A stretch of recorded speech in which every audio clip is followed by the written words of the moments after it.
Hello, and welcome to the Kosh, the People's Podcast. I'm your host, Timber Smith, and the Kosh is a podcast that spotlights the people who've had an association with the Kosh and the surrounding Fox Cities area. Kosh listeners, how are we doing today? How's your weekend going? Well, it may not be the weekend while you're listening to it, so I'm just going to bless you with the mindset that a weekend is coming soon. I am pretty excited about this episode and sitting down. You know what I'm going to do? I'm just going to go ahead and wish all of y'all a happy podcast day. Okay, so let me give you the update. It is a Wisconsin fall wintry day. We just got our first snow. I think it was a day ago or so like that. But right now, no snow is on the ground because the ground's not frozen. I'm glad that didn't stick around and didn't have to shovel it. So as far as I'm concerned, living in Wisconsin, that's being blessed. I will take that. And the fact that we are creeping towards December here very quickly and we have not had a serious snow, I'm going to go ahead and say again, we're blessed. So I will take that. And make no mistakes. Bruh. Yes, we are here for it. Now, let me just say this, y'all. You know, I get to meet a lot of cool people and just living here in the Kosh and working in Appletown. And every once in a while, I just meet somebody with that, you just meet somebody you vibe with. And you're just like, oh, bro, for real. Yes, most definitely. Now, I met our next guest. And we vibed like instantly, and it was fantastic. But let me ask you this, Kosh listeners: why did I have to twist this brother's arm to come sit down in the chair for the Kosh? It took some coaxing, it took some time, but guess what? Well, let me just say it like this, Kosh listeners. Let me just say it like this, and if you're a listener, you already know what's coming. I don't know how I continue to get these amazing guests. And this week is no different. So, without any further ado, this week's guest is Justin Marville. Did I get that right? You got it right. Yeah. That's the comics and you're fine. Think the comics and yeah. All right. How are you doing today? Like you said, we're in December or inching closer to December, and we only had one real snow day, and that didn't even stick around long. So we are blessed. Did you have to actually go out there moving around, or did you just let it melt? I let it melt. The only bad thing about that day, it's been a great series of stories I've had to do, but because of the update, it led me to drive through that snow in Green Lake, and I did not expect the snow to be that bad, because we were only expecting less than an inch apparently, but that's not what happened on Thursday. Nah, man. That inch that was supposed to come was probably a couple of inches, and the worst thing is when it's blowing around. So, and it was wet and heavy. So it was blowing around wet, heavy snow. That's the worst. And so I thought my car was heavy enough, but I was sliding for like an hour going to Green Lake, and yeah, I'll just leave it at that. I'm sure you've heard about the missing kayaker who faked his death. So I had to do updates on that story. So that's why it was in Green Lake. Wait a minute. No, I know nothing. Rainborg work. That's been a story of national interest all over. Or have you not heard about that? No. Hey, look, I've been in the election. Yeah. I'm like everybody else. My eyes have been blinded. But you know what? I can't resist. You're going to have to break this down. What's the story? I'll give you what I can as a journalist. So I'll start it from the beginning. It started August 11th. He was reported missing. He went kayaking on Green Lake. And as you know, Green Lake is one of the deepest, if not the deepest lake in Wisconsin. His wife reported him missing. Authorities, including all right, let me not go that far, but authorities were searching for him for 54 days. And then inevitably they realized, all right, something has to be up. As deep as this lake is, we're not finding this dude. And when they went through his laptop, they come to find out that he staged his death, or likely staged his death, and fled to Europe. I won't go too far into the details, but then the latest update on Thursday, which is the reason why I was in Green Lake, is that they have been in contact with Ryan, and he's somewhere in Eastern Europe, and he admitted how he staged his death. So he had like kayak, he took a kayak out on the lake. Then he also had a small inflatable next to him. So then he overturned the kayak, threw his wallet and keys or whatever not into the, lake. Used that inflatable to get back to shore, where he stashed an e-bike. Took that e-bike, rode to Madison. On an e-bike? On an e-bike. Rode to Madison, boarded a bus to the Canadian border, and took a flight from an airport there, and here we are. Man, Bro, this sounds like some movie stuff. I'll send you links to my stories about it. We've done extensive coverage. So, yeah. Okay. No, I didn't hear that. And that's out of Wisconsin. Out of Wisconsin. When I took this job last year, I had no idea I'd be covering this type of stuff. But welcome to Wisconsin, I guess. Facts. Facts. Bruh. Okay. Well, Justin, I just made you jump right in, and we didn't even do what we're supposed to do. So let me just go back here a second and take a step back and just say, hey, Justin, can you please share a little something about yourself and your connection here to the Kosh and the surrounding Fox Cities region? So first, I'm a 43-year-old lifelong Packer fan. So I can say that's probably the reason why I'm here. As you know, I work for the Oshkosh Northwestern, which is a part of the Gannett family. But being a part of the Gannett family allows me to contribute to several papers across the region, part of which, in this Green Lake case, I've been doing stuff for Fond du Lac Reporter. I've had stories in the Journal Sentinel, which is in Milwaukee. But I stray. We'll touch on that later on. But yeah, I'm a 43-year-old lifelong Packer fan from Barbados in the Caribbean. For those who don't know, Barbados is an island in the Caribbean, most known for Rihanna. That's facts. Yep, Rihanna is Barbadian. A lot of people don't know that. No, she's not American. And what connects me to this area, as I said, I've been a journalist for the Oshkosh Northwestern for a year now. I think a couple of weeks is going to be exactly a year. Yeah, so for a year. And I also moved here on the outskirts of Appleton in a town called Kimberley about 3.5 years ago with my wife.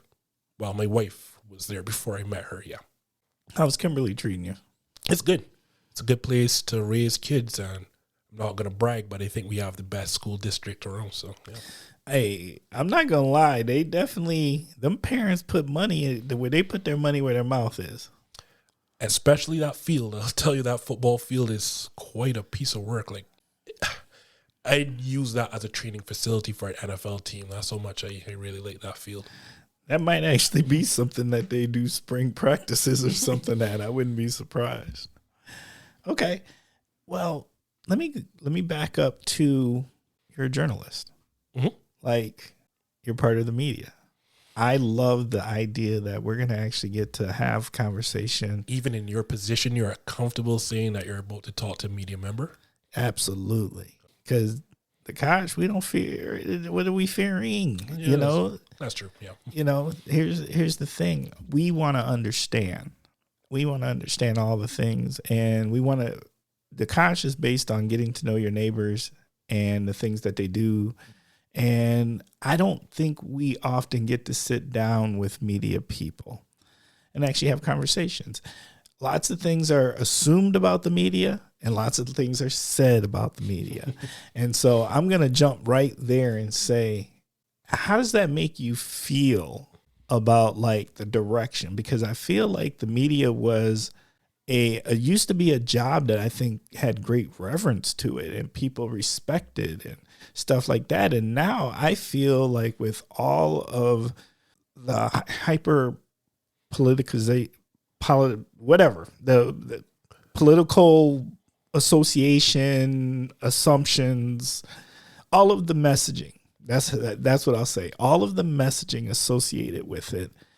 And now I feel like the media is right up there with used car salesmen and and insurance guys.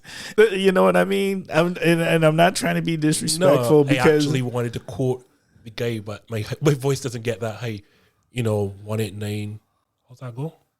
Well, don't worry about it. But yeah, like, no, you're not disrespecting me, but continue. Yeah. Oh no, and I'm just saying, like, I honor everybody because I've been an insurance agent, and B, used car salesmen work very, very hard.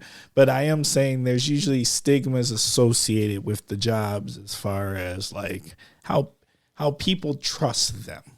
There are two things. You touched on it, the politicalization, if that's a word, of everything and how hyper it is either side.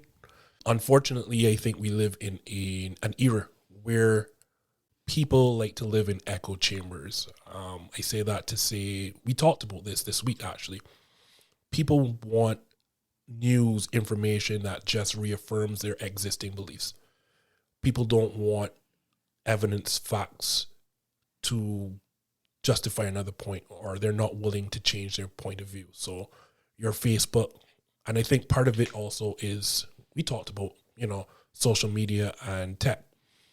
A lot of stuff, especially Facebook and other social media, the algorithms are now directed for your feed, the news that comes to you, to, look like what you already believe in. So if you're on social media and you're just seeing your point of view being stressed over and over again, obviously then you're going to believe your point of view. And then for someone like me who may bring evidence or facts to show another light, provide a balance per se, people don't want to hear that. I think where it's all gone wrong is with, you never heard about this stuff when there was only like 3 TV stations, right? And those 3 TV stations were all saying the exact same thing. And now that leads to my second point, which is in the era of social media, everyone is a quote unquote journalist. Anyone with a smartphone or a smart device is a journalist, so you can put out whatever you want to say. And, it also leads to a point where we want to give everyone a voice.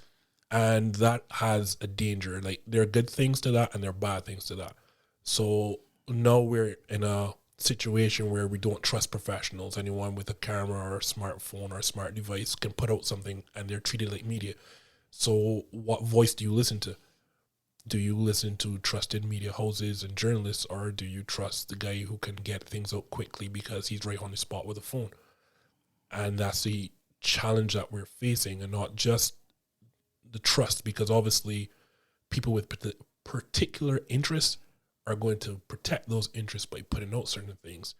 And so then when trusted media members try to confront that, then now people have a hard time understanding or believing what is true and what is not, what to believe, who has biases, who has interests to protect.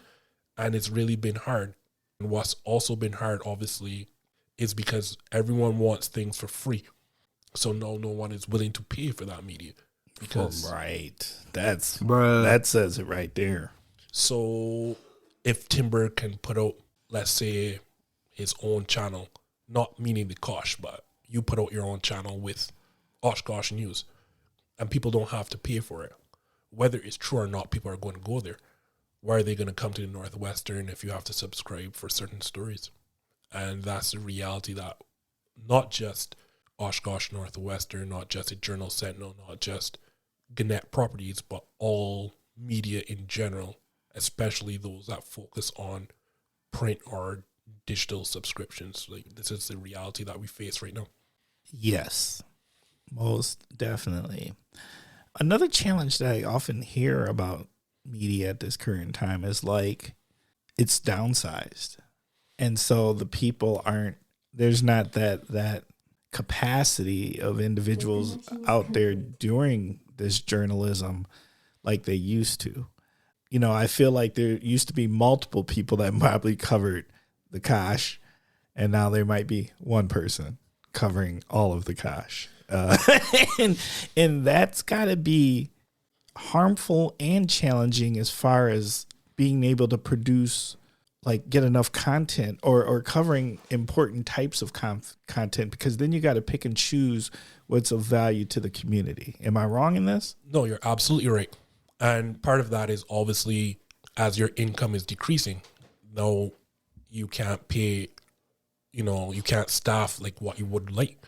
I am basically in a 2-person newsroom, a virtual 2-person newsroom. And by 2 people, I mean me and my editor. So essentially 1 person to cover everything else. And my editor covers 4 or 5 other papers. Yeah, so it's hard. I have to focus on what I have to focus on, and a lot of things slip through my grasp, especially as it relates to my title, which we can get into later on. But I am not, I don't want to sound like I'm boasting or anything, but I'm not just a community reporter. That's not my, sorry, let me say that correctly. I'm not a community reporter. That's not my task. If you look at my title, it's Watchdog Reporter. And with Watchdog Reporter comes a responsibility in that I'm supposed to be holding people in authority, people in power, people in certain situations, or groups in certain situations accountable. Facts. These are the type of stories I'm supposed to be going after.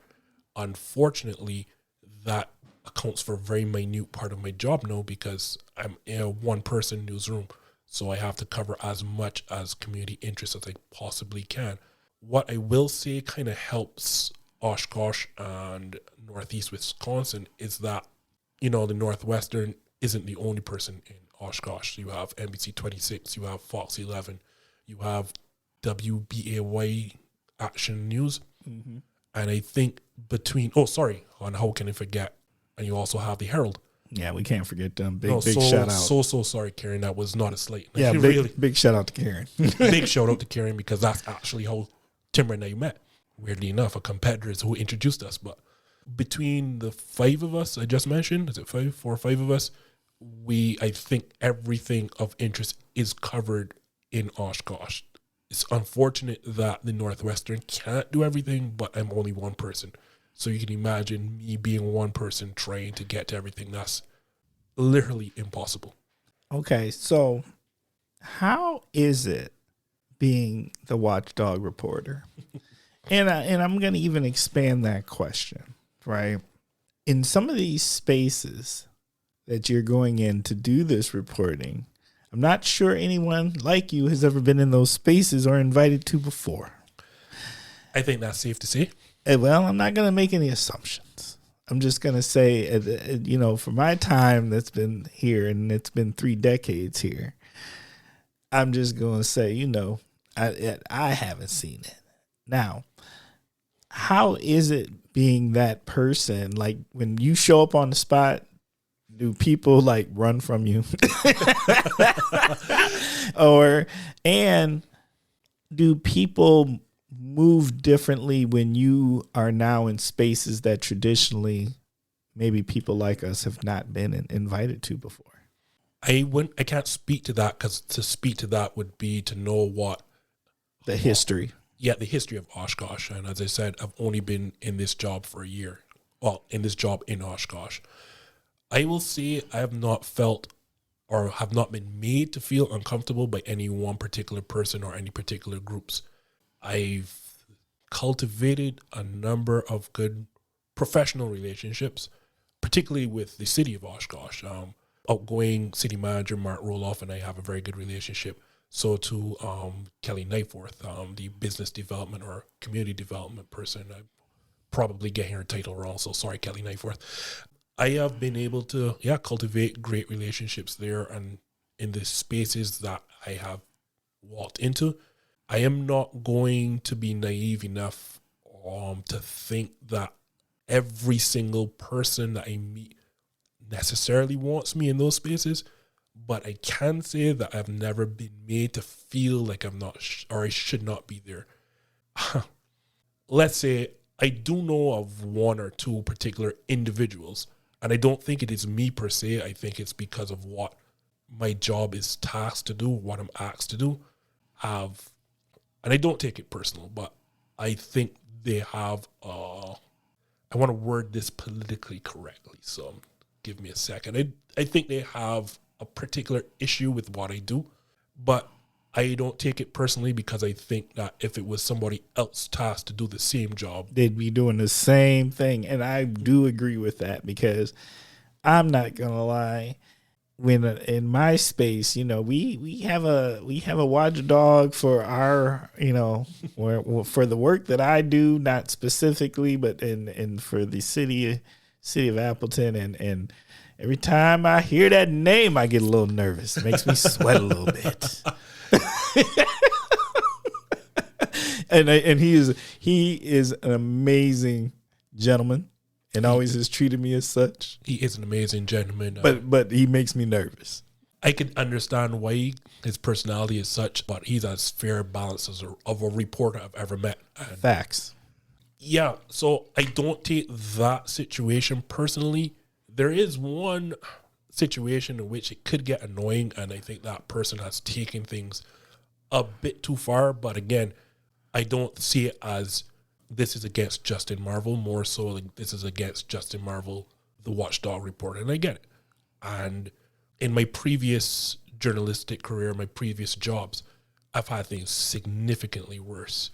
Like, especially because a lot of people don't know my background is actually in sports journalism. So when you're dealing with sports, people are even more fanatical, for lack of a better word. And so then it becomes personal. I've walked into spaces where, and not on a social uncomfortable level, but I've walked into spaces and like people are calling my name and going after me. And I'm like, so I've gotten accustomed to that. It is what it is. It's a part of the job. Okay. Well, you know what? I'm super happy to hear that, though. Yeah. Like there's one thing like being, let's say, a community reporter or a buzz reporter or an entertainment reporter, right? But if you're taking on a job as a Watchdog reporter, these are the things that come with it. And I will say, like, Oshkosh has been welcoming. I have not really felt any level of, discomfort. I've not felt any, a situation where I'm unwelcome. But you have to be prepared for it because your job is not to shine positive light on the community. That's the reality of the situation. I'm not here to shine a negative one either. But when there are things to be exposed, when there are things to hold people accountable for, that's my job. And obviously people are not going to like that. And that's reality of the situation. Like if I'm doing something that someone else does not like and they try to hold me, I don't want to say accountable, but if they try to show a spotlight on that, probably not going to like it. So just the facts. Just the facts. I love it. Okay. Why journalism? What made you what made you go down that path at all? Actually started because of my love for sports. As I told you, my background is in sports journalism, really. So my first job out of university, I didn't know what the hell I wanted to do, what direction I was going to take. And one of our local newspapers back in Barbados was just hiring for a sports reporter job. I know sports better than most people, and I know how to write. So I say, hey, sure, give us a shot. And within the first week, I realized this is my calling. This was not an accident. This is what I'm supposed to be. This is what I'm meant to do. So from there, I transitioned. I spent a year there and then went to the bigger newspaper, which is, I'd call it the biggest media house in Barbados for sure. And one of the better, bigger ones in the Caribbean. It's called The Nation. And I spent 11 years there.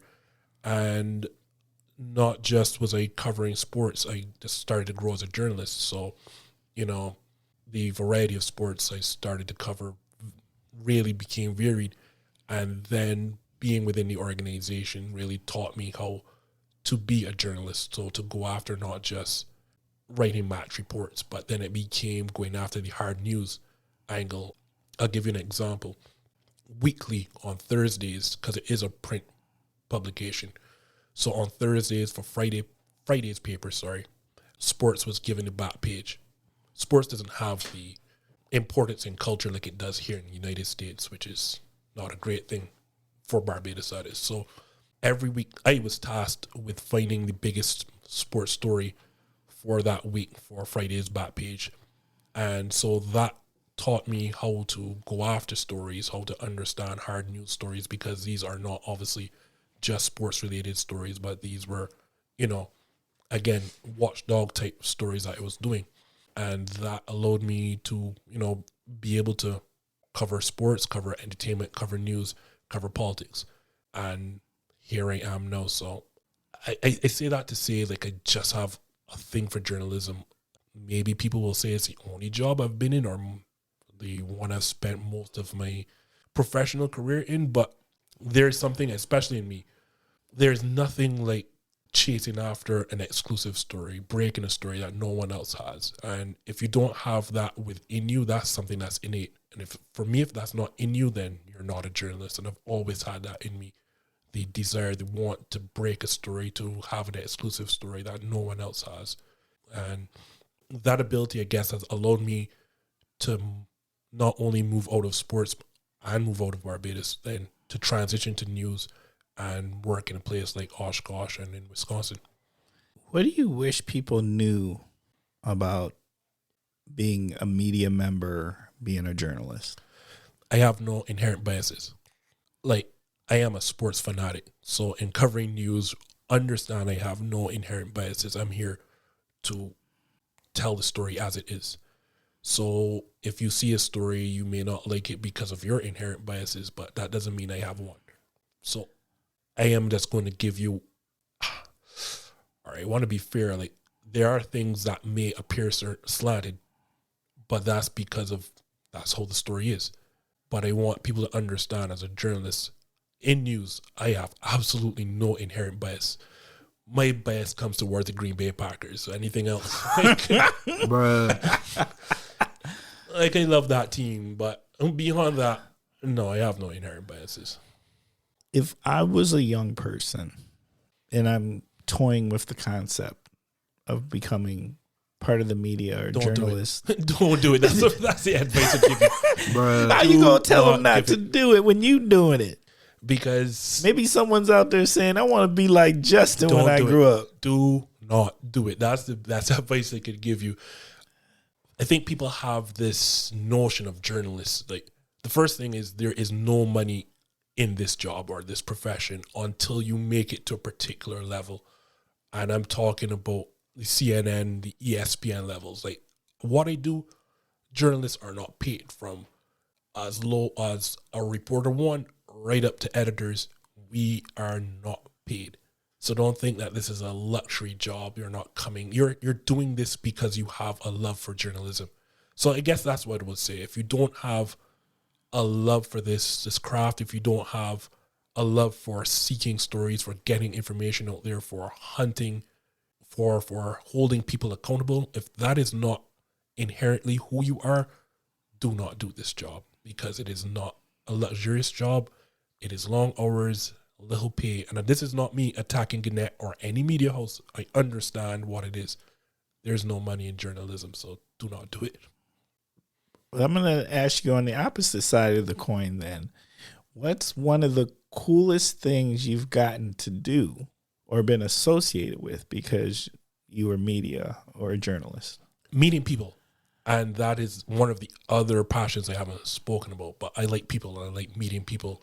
Even as shy as I am, you would never know, but I'm a very shy to myself person. I'm very intimidated by people. So I kind of, not very aggressive in meeting people, but I get to meet people, and because of my job, I've gone places I may never have seen before, and I've covered events that I probably would not have the money to cover.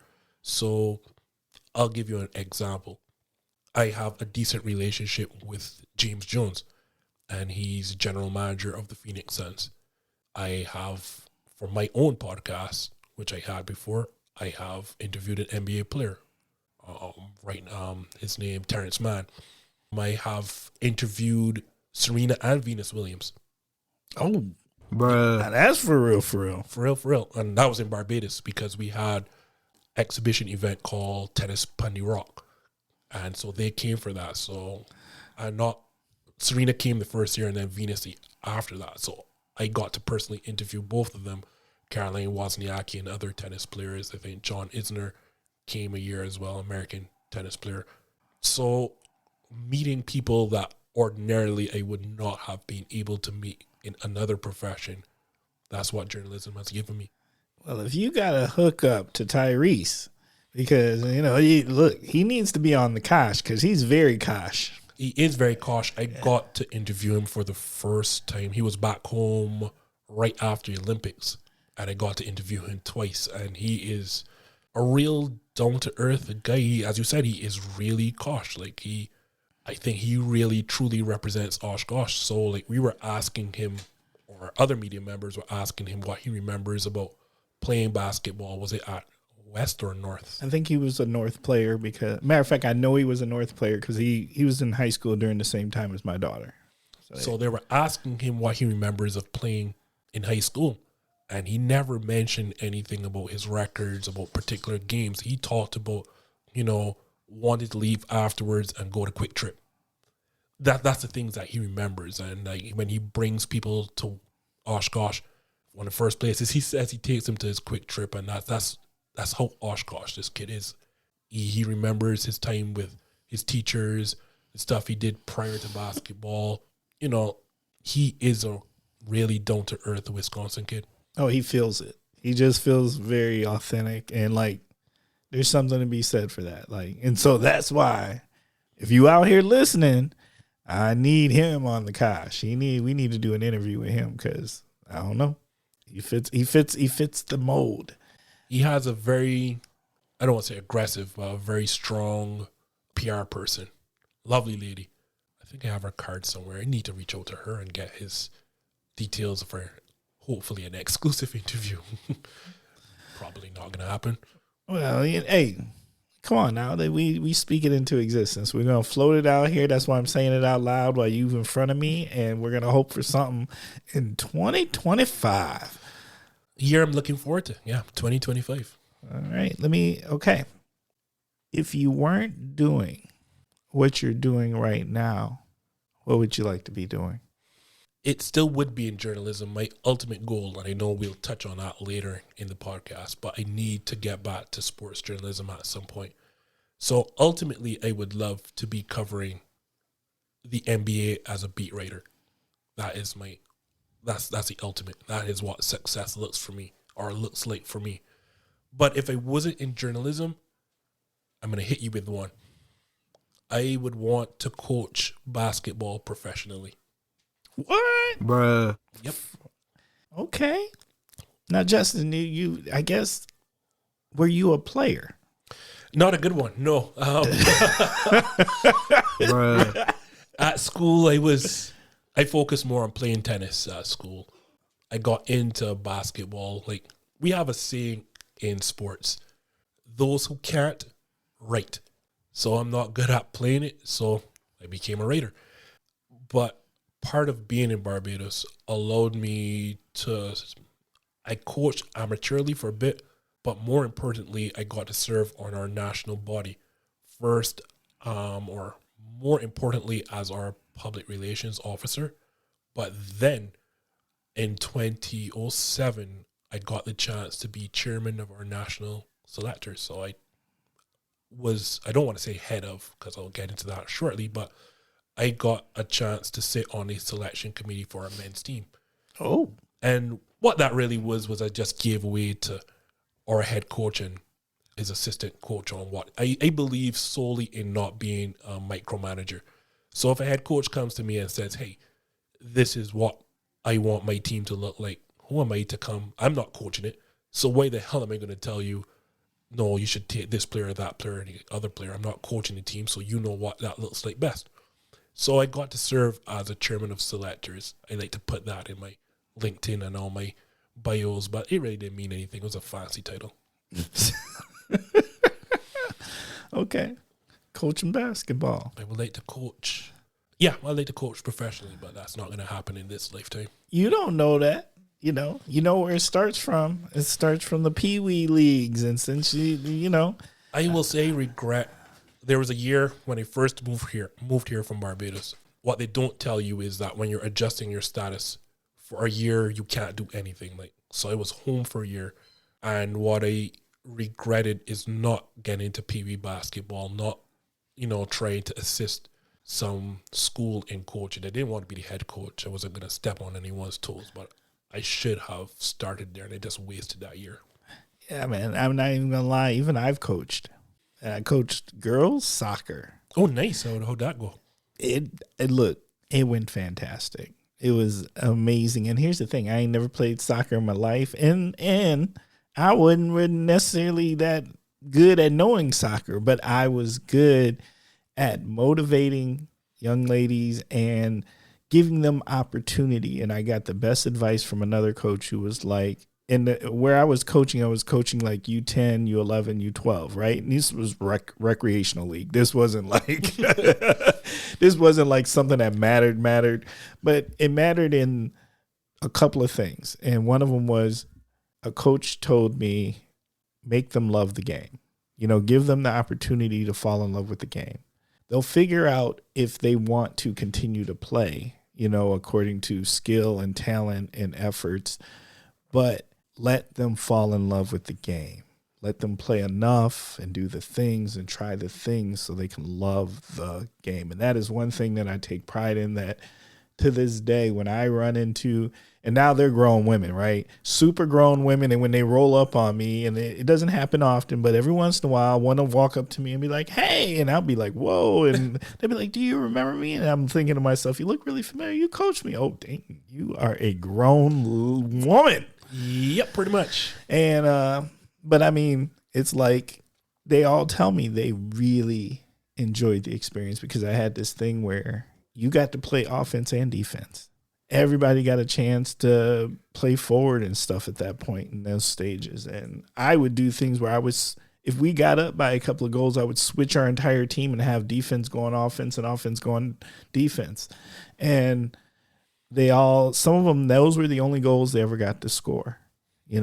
That might have been the only time they continued to play. And when just the fact that they could ignore me and not even introduce themselves to me, but the fact that they want to say, hey, Coach Timber, do you remember me? And that was a great time, and it was important to me. And whatever the memory was that they got from it that was positive, that means the world to me. It should, because you left an impact on these people's lives.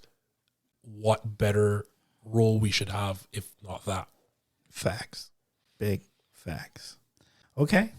Well, we've gone hard for a while. We ain't even jumped into the first segment. You ready to get into the first segment? You're serious? No, oh, yeah. I know that. Yeah, I know that.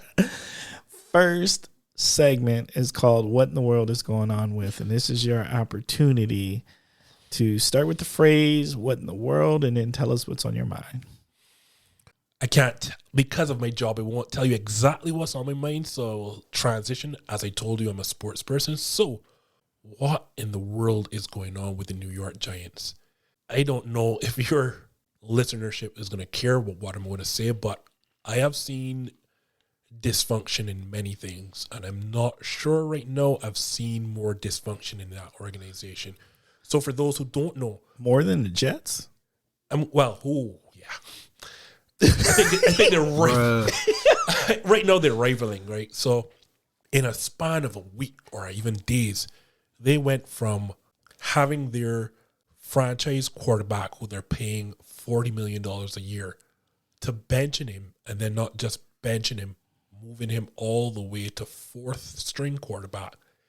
Then you put him on, and I mean, this has to be for the purpose of embarrassing him, because I don't see what else you're doing, but you move him to play scout team safety, and then he makes an announcement that would suggest he was leaving without him saying he's leaving.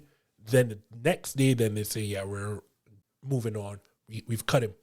And yes, Daniel Jones has not been good for the last 2 years. Yes, you would say for the price that they paid for him, they didn't get their money's worth.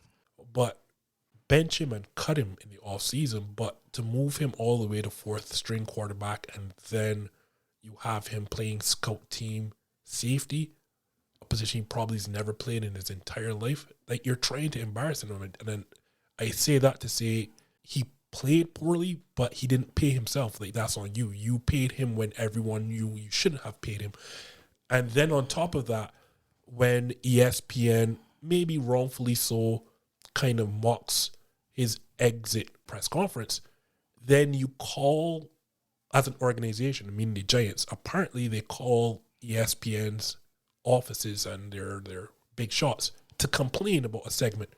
And I'm like, so you're saying you can embarrass him, but once no one else embarrass him, that's fine? Like, that's absolutely crazy. And as you said, this is sharing a building with the New York Jets. So, like, if I'm saying this is crazy, you have to understand how bad this really is. I'm just saying, no, I hadn't been following anything going on with them. I just know the only thing I heard about them was the trade of the dude. And here's the thing, I don't follow sports like crazy, right? But the dude that did that crazy backwards hurdle, Saquon Barkley. Saquon. So that's a part of this dysfunction.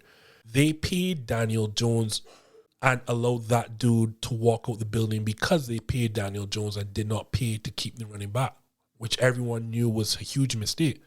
Like, how do you not pay, arguably, if he's not the best running back in the league, which he probably isn't, at the very worst, a top 3 running back? And I understand in today's NFL, running backs are not as valued as they used to be, but there are exceptions to the rule, and he is one in my estimation.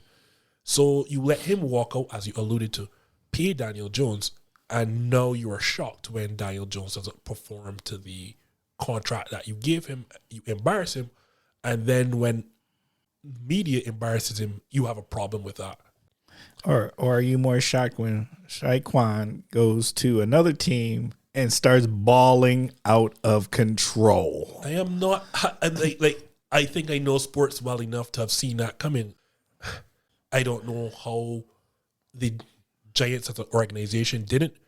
And what's worse about it is, unfortunately, they were on Hard Knocks, and you kind of got behind the scenes details as towards their decision making with letting him leave.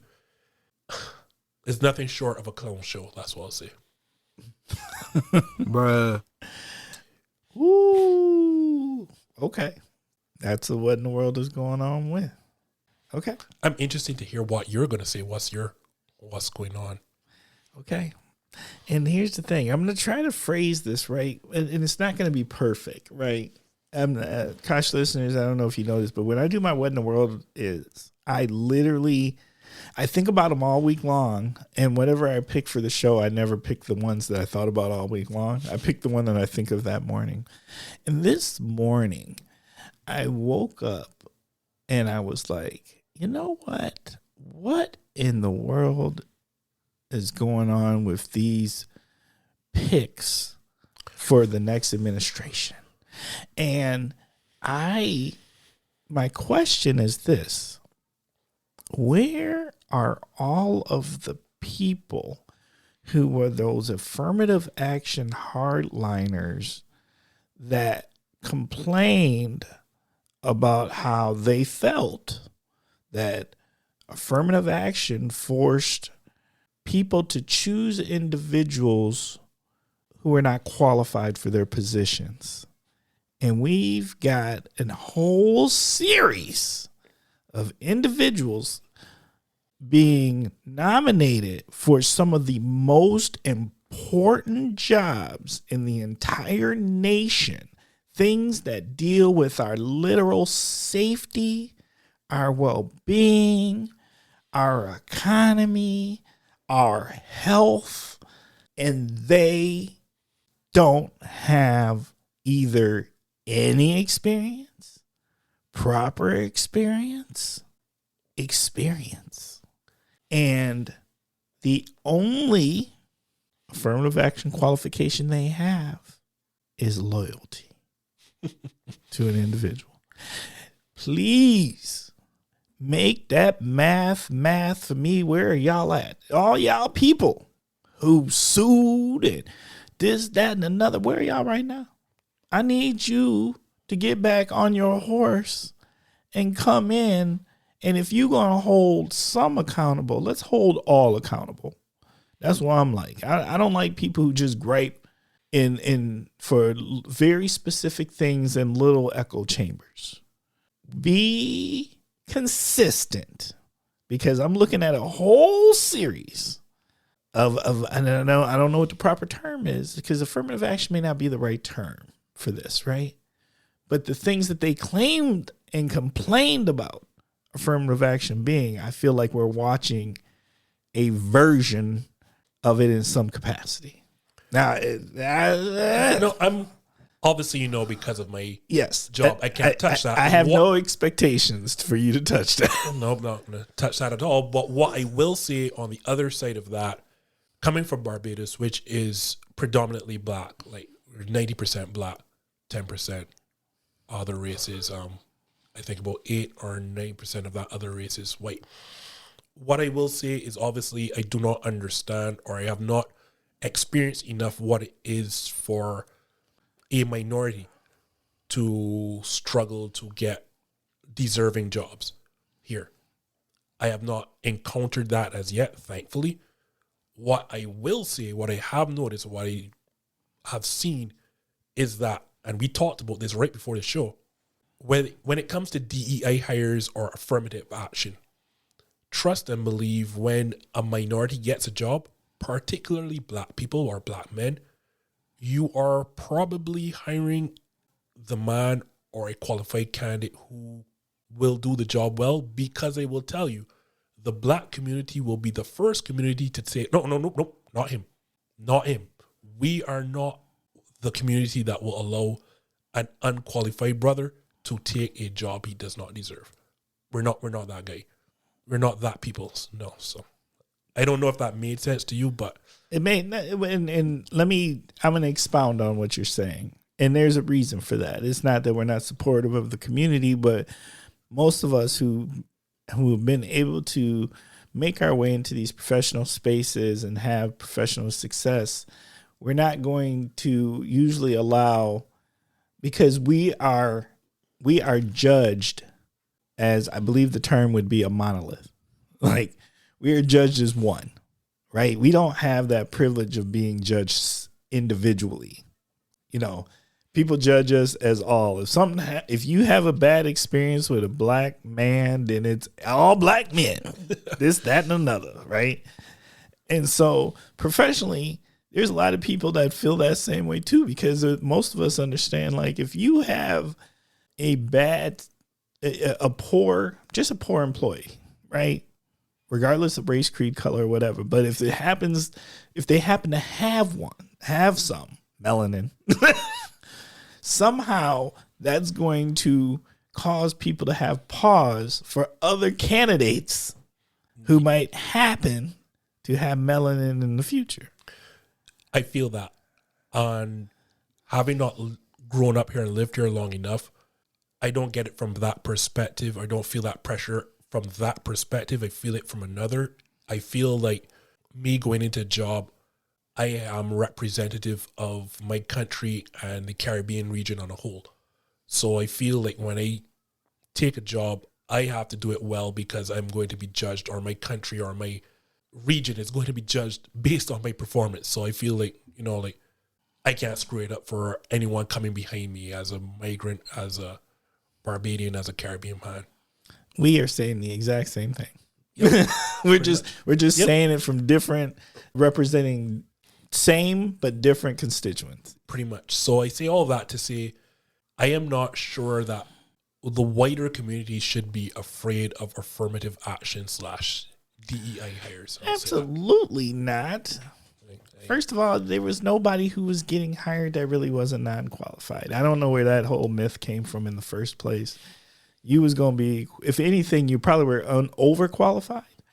And most people don't realize that the trick to it was, and why it was often necessary, is because those in power who hire, and I'm going to call this a human nature trait, and this is just my own personal observation, is we tend to hire versions of ourselves. And people don't understand that sometimes that's what you're doing when you're hiring the person, and you're like, and you're in that interview and they're talking about it, and maybe y'all both were in junior achievement. Maybe you both were Boy Scouts. Maybe you both, and you did this and you did that and you did this, and y'all sharing all these experiences, and you're vibing with them, and you're trying to figure out, well, I can't put my finger on it, but I really liked them a lot. I think they're going to, because you're hiring a version of yourself. The problem is too many people live lives where they don't have any diverse individuals in their lives, and they're living in silos. So then the other flip side of that coin is you need to hit that button that says facts or bruh. You need to hit that right now. There we go. Yeah, all right. See, the other side of that is when they're sitting there in the interview and they're like, I can't quite put my finger on it, but I can't. It's just not connecting. Well, that's because you don't have any background in connecting. it's not your world. You've never had to get close, break bread, do those things. And so when this person is being their authentic self, it feels different because you have not had enough world exposure to get like, it's just difference. It's just diversity, and that they are highly qualified and they will be excellent on our team, and they will add a new variable that will expand and strengthen our chemistry of our team. I hit the button again. Bruh. And I can tell you from a social perspective, I remember my in-laws and their friends, they have a pool league every winter right now. So every other week they go to a friend's house and play pool. So I played last year and I was interacting with some people who would not have known me prior to this. I'm not lying to you when I say this. The guy, after a while, like, we started becoming good acquaintances. And he says to me, I have been told all my life not to like someone like you. And having met you, I don't understand why I was told this all along. I didn't know how to answer that. I just chuckled. I just chuckled because obviously I was the only person of color he's ever interacted with for a long period of time. I was the only non-American he's ever spoken to, the only migrant he's ever spoken to. And, for him to actually say that to me, for him to say he has been, and I don't know what silo he's living in. I don't know what echo chamber he's living in where he can actually say that he's been told all his life not to trust someone like me. But he understands that shouldn't be the case now. Most of the time we find out quickly when we actually build relationships in spaces that we typically might not have everyday access to or have had in the past that access to. And then we find out real quick, oh, wait, they're human. They do the same things we do and want the same things for their families and work hard like we do. And maybe the worship looks a little different, but they worship like us. And there's a whole lot more similarity than there is these minute differences of texture. There's a lot more I can say to that, but I think you summed it up. All right. I'll leave it there. Well, and you know what? Just to circle back full circle to what I'm saying is, hey, people who were complaining about those people who are unqualified prior because of what you would like to refer to as DEI hires or those kinds of things, where, if you're going to do the thing, do it all the way around, do it completely. I think this is a great time for y'all to come back out from wherever y'all are at this current time and come shine a light on these inexperienced individuals being nominated into some of the most powerful positions in our nation and call those out. That's all, and that's that. Bruh. Okay. Hey, Kosh, listen, I just want you to know that Justin is biting his tongue until it bleeds right now. That tongue is bleeding. So he asked earlier why it took me so long to get on the podcast. And part of this is the reason why, because obviously being a media member, I am not seen outside of, I'm not seen as Justin Marville, the person in a lot of spaces. I'm seen as Justin Marville, the journalist.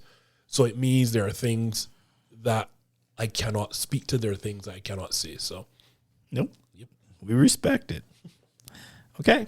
Next segment. Next segment is called 21 Questions, and this is your opportunity to answer some questions. Now, here's the trick. There's not 21 questions, but these questions are good enough that they might solicit 21 answers. They are fantastic questions. You ready to jump in? I am ready. Okay. First question. What are you grateful for? My family and friends. And I say that to say I have so many people in my life who look out for me, who love me unconditionally. And I'm not sure that I am the most deserving person of those people, but I have a number of those people. Number one, my wife, my two daughters, my sister back home. I have awesome people, my friends, my family. I have really a lot of people in my life. And if I'm being honest, I have taken for granted a lot of these people. But I am not where I am. I'm not who I am without any of these people. So I am extremely grateful for each and every one of them. I hope I can get a lot of them to listen to the Kosh, because this is maybe one of the few times some of them may hear me say this. But I am absolutely grateful for each and every one of you, because I am not the person I am. I am not the journalist I am. I'm not where I am without all of the people who have spent their time and effort putting love and effort into who I am. What motivates you? Personally or professionally? Whatever you want, Lee. I'll start professionally. I think what motivates me, as I told you, the inherent journalist that I am, the strive to always get exclusive stories, breaking stories, that drive, and the fact that I'm not where I am or where I wanted to be. The end goal, as I told you, is to be an NBA beat writer, and the fact I'm not there yet, that drives me every single day professionally, every last day. Personally, I remember where I was, and where I am now, and what drives me is knowing, no, I don't want to single anyone, but this as well, take a time to do just that. My wife has poured so much into me. So what drives me is to pay her back in every which way. So to get where I am professionally, so I can put her in a position where she doesn't have to do as much as she thinks she's doing right now. It drives me all the time. I want to pay back to my wife. I want to pay back to the time I may not have spent with my children, time that I have not spent enough with my family and friends. I want that drives me. What grounds you? Same family and friends. I know it's going to sound repetitive. A lot of time I'm caught up with, there maybe two or three versions of me. Journalist Justin Marville is not personal Justin Marville, or not, social Justin Marville. And when I get home, and especially my younger daughter, so my older daughter lives in Barbados with her mother and her grandparents. I had her in a previous relationship. And unfortunately, I have to go back home 3 or 4 times a year to make sure that I show her that she means the absolute world to me. When I get home and I'm with my younger daughter is 16 months, that grounds me. That reminds me that Justin Marville, the journalist, is not the most important person. Justin Marville, the dad, is. So her playing with a 16-month-old and showing that, and just being in front of her and her being excited for me to be in front of her, shows that that's what's important. And then every time I FaceTime my daughter back home in Barbados, just to hear her talk about her day and talk about what impacts her with school and friends, and she wants now me to bring her home Jordan 4s. Now to see her at the age where she's interested in Jordan 4s, that's awesome. So that family interaction is what grounds me. What does success look like to you? Being in a job that does not feel like a job. And that is not to say that I'm currently in a job that feels like a job, because I love what I do as a journalist. But I believe the ultimate goal of being an NBA beat writer, when I get there, it will feel like I'm being paid to do something I do at home in front of a TV when I'm talking to my friends. And it's what it felt like when I was back home being a sports journalist. Like, I had to pinch myself a lot, because being paid to do something I would do for free, and I'm meeting people that the average person does not meet. As I told you, I interviewed Serena and Venus Williams, doing that sort of stuff. So when I get to being an NBA beat writer, it's not again because the job is high paying. It's because this is what I'm meant to do, and this does not feel like a job. What irritates you? Ooh, I have a long list. Bruh. Like a long list. I'm gonna start with whimsical things like I hate people in front of me merging onto the highway slowly. That pisses me off. Like you have a long merge lane for a reason. Like build up speed. Like why am I merging on the highway at 50 miles per hour? Like are you trying to get me killed? And I mean, yeah, people will say, but yeah, that's a normal speed to merge on. Not for me. I do not want to merge at anything less than 60, 65 miles per hour. I don't want to. That annoys me.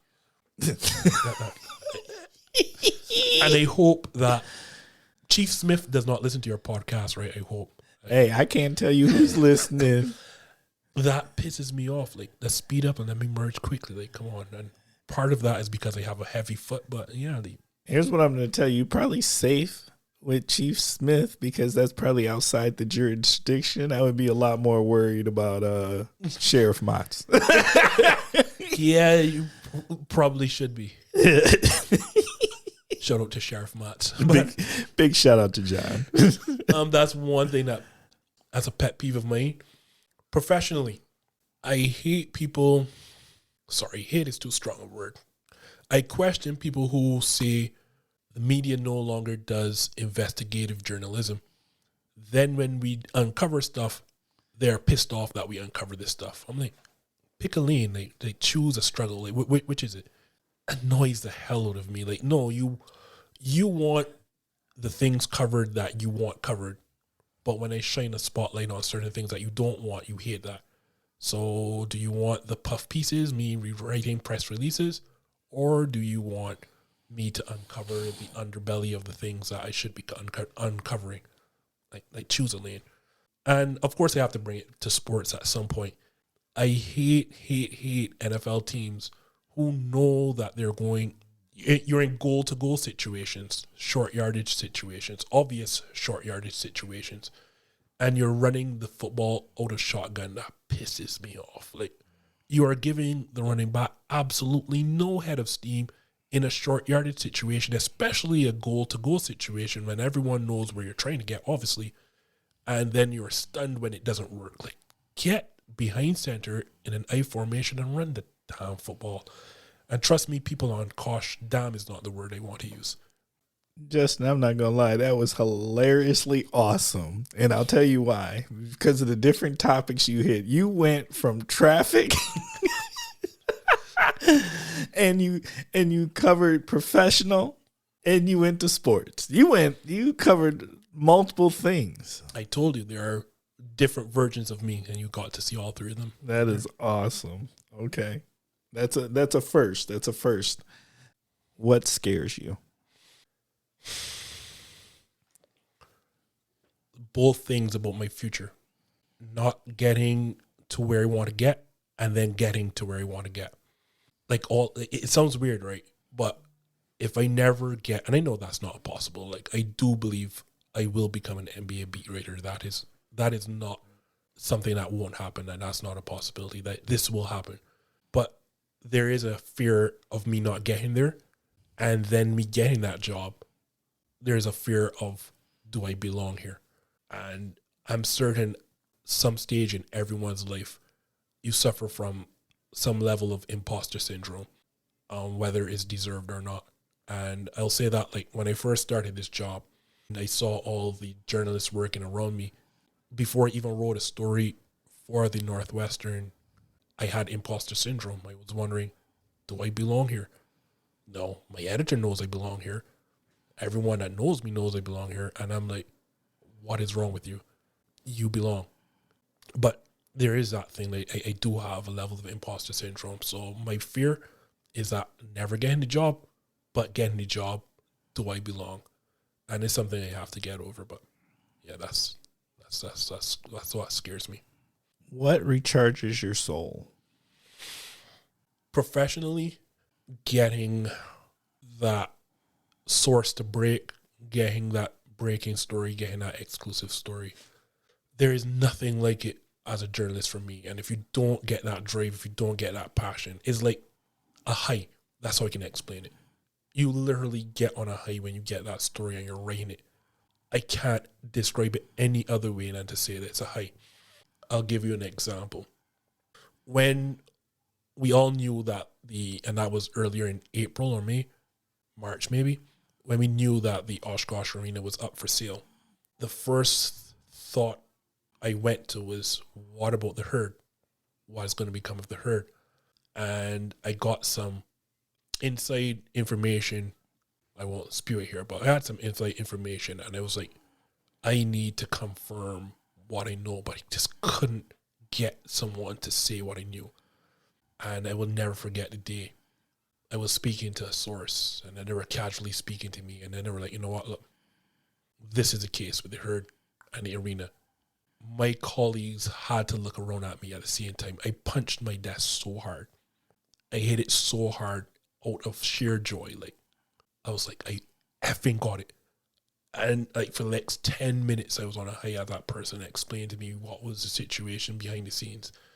I even know I'm feeling it now. You can see the look on my face and this.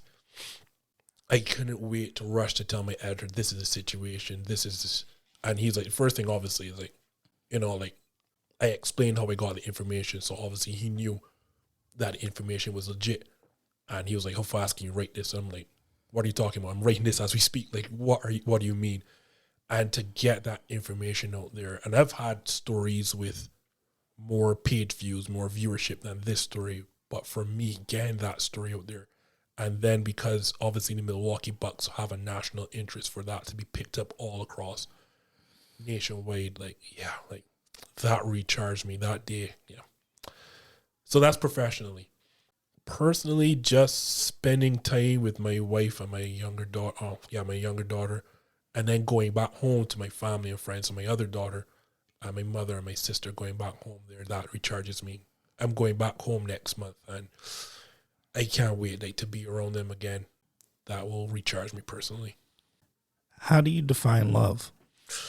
As you saw on the sheet, I didn't write an answer to that because I don't know how do I define that, and I have to think. Because of how you asked it is different for everyone. Absolutely. That's why it's how do you define love? There are a lot of aspects to it, I think. But for me, love, if you love something, if you love someone, it is something you do things for that thing, that person, not expecting anything back at all. Love for me has to be unconditional. That is true love. When let's talk personally, I can tell you my wife, and obviously I love my wife, but I can tell you my wife completely adores me, completely loves me unconditionally, because there are things that she puts into our marriage, puts into me, even before we were married, where there is no guarantee of her, I don't know, I won't say coming out on top, but there was no immediate benefit to her. But because of the love she has for me, she did these things anyway. And I won't embarrass her on the cost, so I won't say these things. But that's how we know that she loves me, because there's no absolute benefit for her. And for my children, my wife, my family, the things I would do for them that, again, there are no immediate or seen benefits for me. That is how I know I love them, because I would do absolutely anything for them. Professionally, as I told you, with, journalism, there is no immediate financial benefits. Yet I do this, and I would not leave this job to go into public relations. I would not leave this job to go into marketing. I would not leave this job. Like, if you came to me today and say, hey, Justin, City of Appleton is looking for somebody in marketing or public relations, and you told me I could make twice as much as what I do. First, I wouldn't tell my wife, because she'd be pissed that I turned that down, but bruh. Facts. You're not going to get me in trouble. Don't tell her I told you. But yeah, I know I love journalism because I am not leaving this job for money, and I'm not in the job for money. What is the most memorable life lesson that you've learned from a parent, a guardian, or a mentor? I felt like I've talked about my family and friends a lot, so I will leave it to a mentor. When I was back in Barbados, I struggled with who I was as a person, who I was as a journalist, because as you can hear me say separated to a lot. I wondered, am I even a good person? And I remember an editor one day came to me without, unprovoked. I'm not sure if he could see it on my face or he could see I was struggling with this. And he said to me, don't worry about being someone else or a good person for what every other person would deem to be a good person. Be the best version of you. And that is all you can do. And from then on, I understood what he meant and how important it was for me for my personal and professional development. It doesn't make any sense trying to be Timber. It doesn't make any sense trying to be Kieran. It doesn't make any sense trying to be like these people. It doesn't even make any sense trying to be Martin Luther King or, it doesn't make any sense being Nelson Mandela, because they are who they are. And they are who they are because inherently that is who they are. Be the best version of Justin Marville every day and you'll be happy. Okay, let me set this scenario. So, Justin, you were asked to speak at the conference of NBA journalists. Ooh. Right? and you are the keynote. And out there in the crowd are like all of the people that you admire, people you look up to, people that are role models, right? But they're like, look, Justin, before you walk out there, we need to hype the crowd, man. We need to hype the crowd. So, Justin, what's your walkout song? I don't know that my walkout song is fitting for that crowd, because it would be Addy Up by MOP. That fits. Or it would be Triumph by Wu-Tang. So I don't know that would be the setting for my walkout song, but unfortunately that is who I am. And as I said, I can only be the best version of me. So one of those two songs, that's my walkout song. My walkout song, sorry. Hey, look, I don't think those are wrong. I think they look. I just think that everybody would be looking at me strange, but yeah, I'm sorry. That's who I am. Hey, look, those are both hype songs. They set tones. They set vibes. I think they're perfect. Okay, love it. You have survived 21 questions. I didn't think I would. Hey, look, it's not easy for all. All right, next segment is word association. This is where I'm going to throw some words out there at you, Justin, and you're going to tell us what is on your mind or what comes to mind. Before I continue, like I saw this, is it just I give you one word, but can I explain afterwards, or you just want that? We need it is whatever you want it to be. It can be an explanation, the whole nine. And no, we don't want just one word answers. That's horrible. You already know as a journalist, and you ask people questions, what happens when they give you the one word answer? Like, oh my gosh. And that's another reason I tell people don't be a journalist. Interviewing children or interviewing people who are not media trained, that's very difficult. Right. The one word answer, you're like, that's hard. And then you try to get them to say a little bit more, and that might be all they had. I want to say it in this brief segment. Shout out to Brett Christopherson. He is an Appleton Post-Crescent journalist, but more importantly, I guess, he is the host of Clubhouse Live, our Packers show on Mondays. And I can tell you there are some, and I mean, this is nothing against certain players, but there are some players who are either not media trained or they are, reserved people. Yeah. I can think of one or two. And Brett does such a good job because he's so, like yourself, he is so engaging. So he brings out their personalities and he gets them to speak. So shout out to Brett, because I know that job is not a job I want. Oh, no, it's hard, and you got to set the setting. Just like I'm about to set the setting for you, yes, Justin, sir. And it is this. Word association, we start off with the same word every episode. It is the tradition of the Kosh, and that word is the word of family. It is the word of fun. It is the word of community. It is the word of love. It is food. Joy. I absolutely love eating food. And I am not going to sit down and eat if I'm not going to enjoy it. I'll give you an example. I physically sit down in the Post Crescent downtown, the 222 building in Appleton every day or most days. And so my colleagues are a lot of early to mid 20-year-olds. And so obviously they've been brought up in a culture of eating properly, eating well. And so they will look at me, hey, Justin, we're going out for lunch and we're doing this. And I'm like, no, thanks. Yeah, I'm a miss. Bruh. And I know at some point they're wondering, is he antisocial? And they probably know I'm not antisocial. I'm just not eating that. Like, yeah, I want to go and eat with you guys, but I'm not eating that because I'm not going to enjoy it. And I have to enjoy my food. Like, I'm not going to eat something I do not enjoy. So oftentimes, and I'm going to shout out another person here, like, because it's going to be also in this, so I'm going to repeat it. But shout out to my people from the jerk joint. Like, once a week, I have to go to the jerk joint. And there are two reasons for that. Like, well, three. The food is awesome, obviously. You've ever had it? Are you kidding? Not kidding. That was a staple of my life there for a minute. That was church. I went there every week. That's my church. Once a week, at least, I have to be the jerk joint. One, their food is awesome. Two, it's Caribbean food. So, like, I'm supporting my people. And three, again, I'm supporting my people. Oh, yeah. It's Caribbean food that I miss, and I'm putting money back into my community. So there's absolutely no way I'm not going to the jerk joint.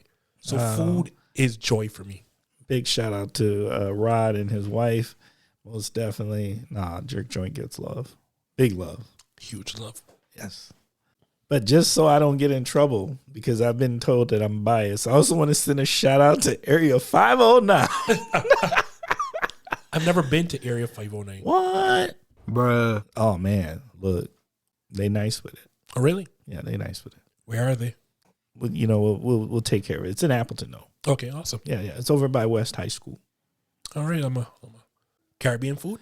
Well, the owner's Haitian. Okay. I'm down. Yeah. So along the path, I don't know if I know enough to say that it's not Caribbean food or that it is Caribbean food, but his food truck is called Caribbean Taste, if I'm correct. Oh, yeah. Then I have had their food truck and they're good. Yeah. So, yeah. Shout out Area 509 then. Okay. Cocktail or beer? Cocktail. What's the cocktail of choice? Don't hate me, but I'm a pina colada person because, again, I'm from the Caribbean. Bruh. Until you said that Caribbean part, I was judging you, and then I had to take it all back immediately. I was like, yeah, nah, man, that makes a lot of sense. I'm a Caribbean guy, so the first thing first, I'm not a beer person because it's just water and it leaves your system immediately. You just got to pee it out. For me, though, yeah, pina colada or a good daiquiri. Bars have to be annoyed when they see me because the first thing I'm going to ask any bartender I enter, do you have a blender? And if you said no, I'm going to leave. I get pissed. So that's why I eat so much Mexican food, because I know they're going to have blenders. I'm going to have a pina colada. I'm going to have a daiquiri. Yep, they got all the things. Yes, sir. So I just eat a lot of Mexican food because I love tacos. Well, I mean, there's that too, right? But the added bonus is that I know I'm going to get my cocktails. Now you got me in this conversation. The jerk joint and they tacos, them tacos are fire. I want to say everything at a jerk joint is fire, and that's not because I'm biased or inherently Caribbean, but shop local. The jerk joint, that's unfair. So avoiding big chains, and I am a culprit of buying a lot of big chains, Nike, Gap. That's why I love the outlet mall so much. Not because they give me a lot of page views in my stories, but if you ever want to run into me and curse me about my stories, you can find me at the outlet mall at least every other week. I'm always in Nike. I'm always in Gap. I probably shouldn't do that because for my own security. But anyhow, I think there's a responsibility that I've been avoiding in terms of putting back into my community and people who are trying to make it as a smaller, franchise business owner. And that's another reason, as I say, I frequent a jerk joint.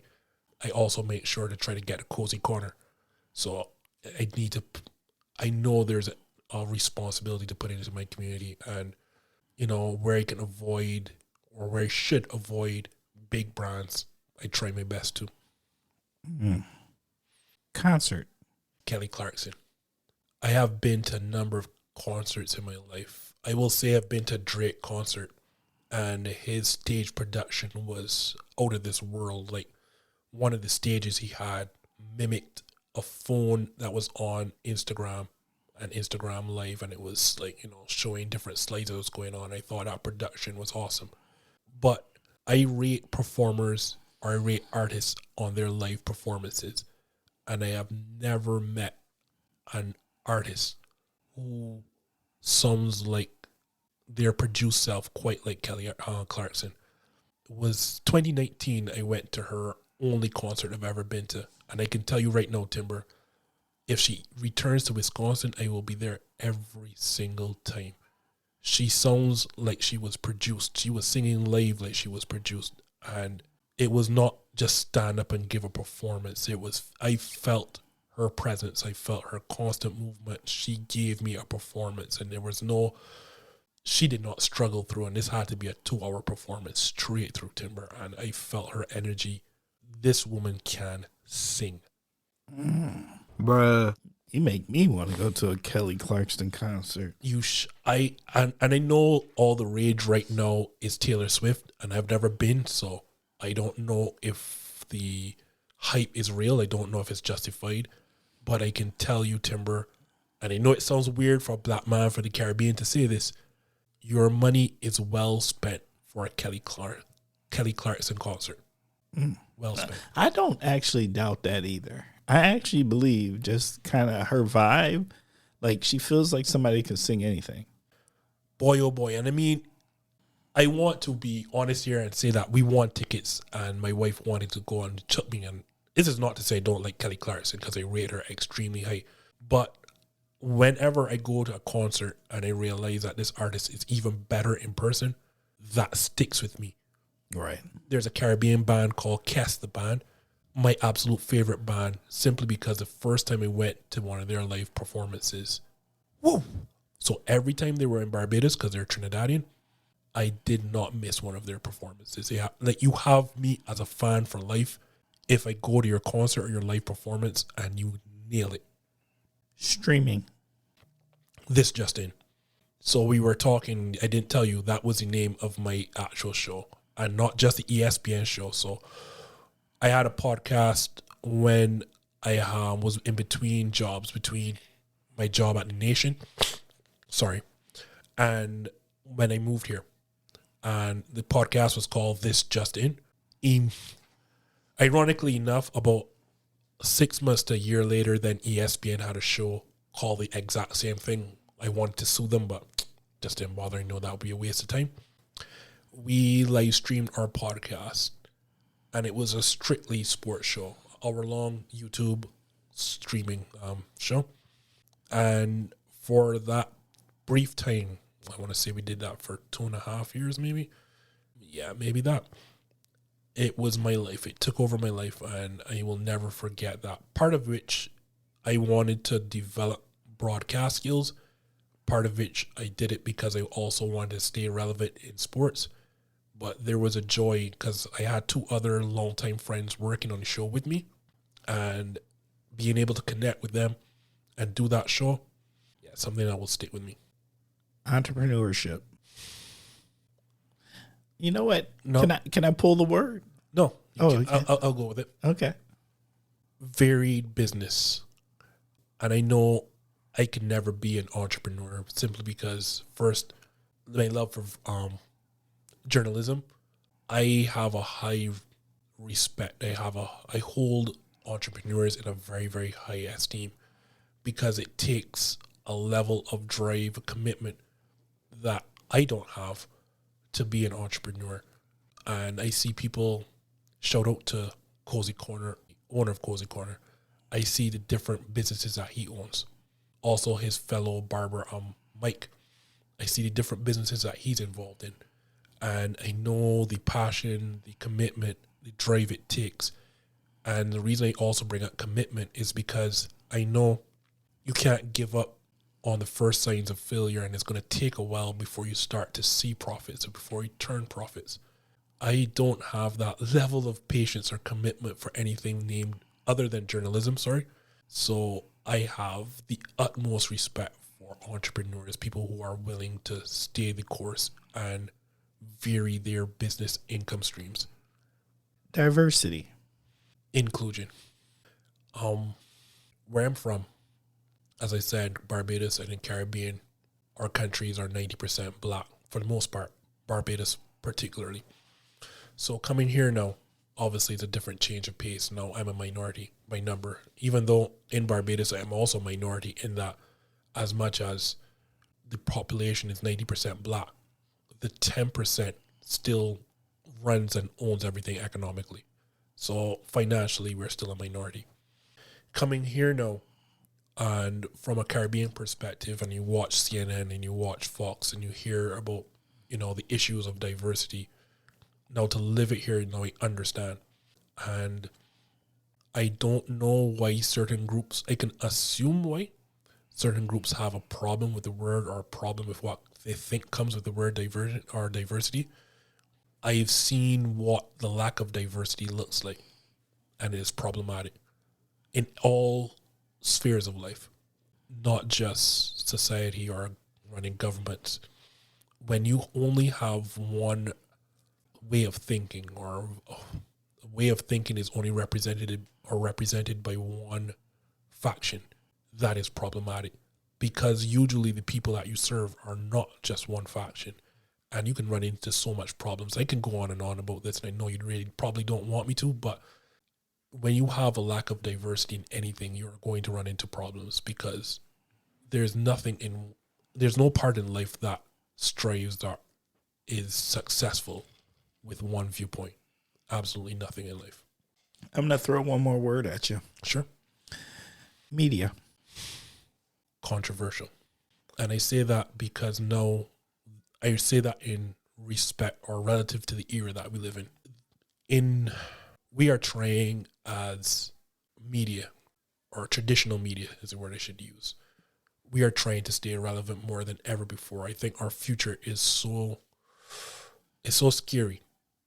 Our future is really in jeopardy, whether people want to admit it or not. And the reason I use controversial is because depending on what side of the coin you are, whether you're a media member or you're somebody anti-media, there is a very divisive view of what we do.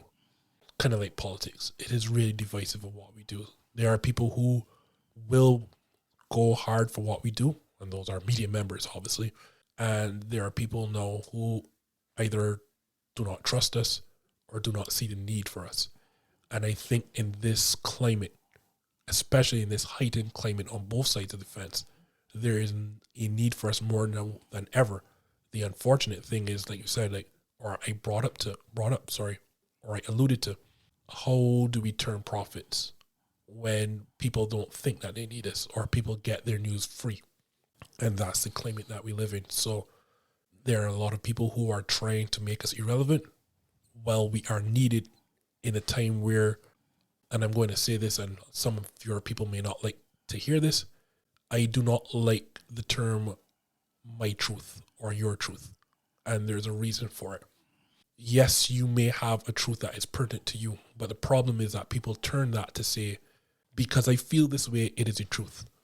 No, that allows you then to put a spin or to cloud facts. I hate that.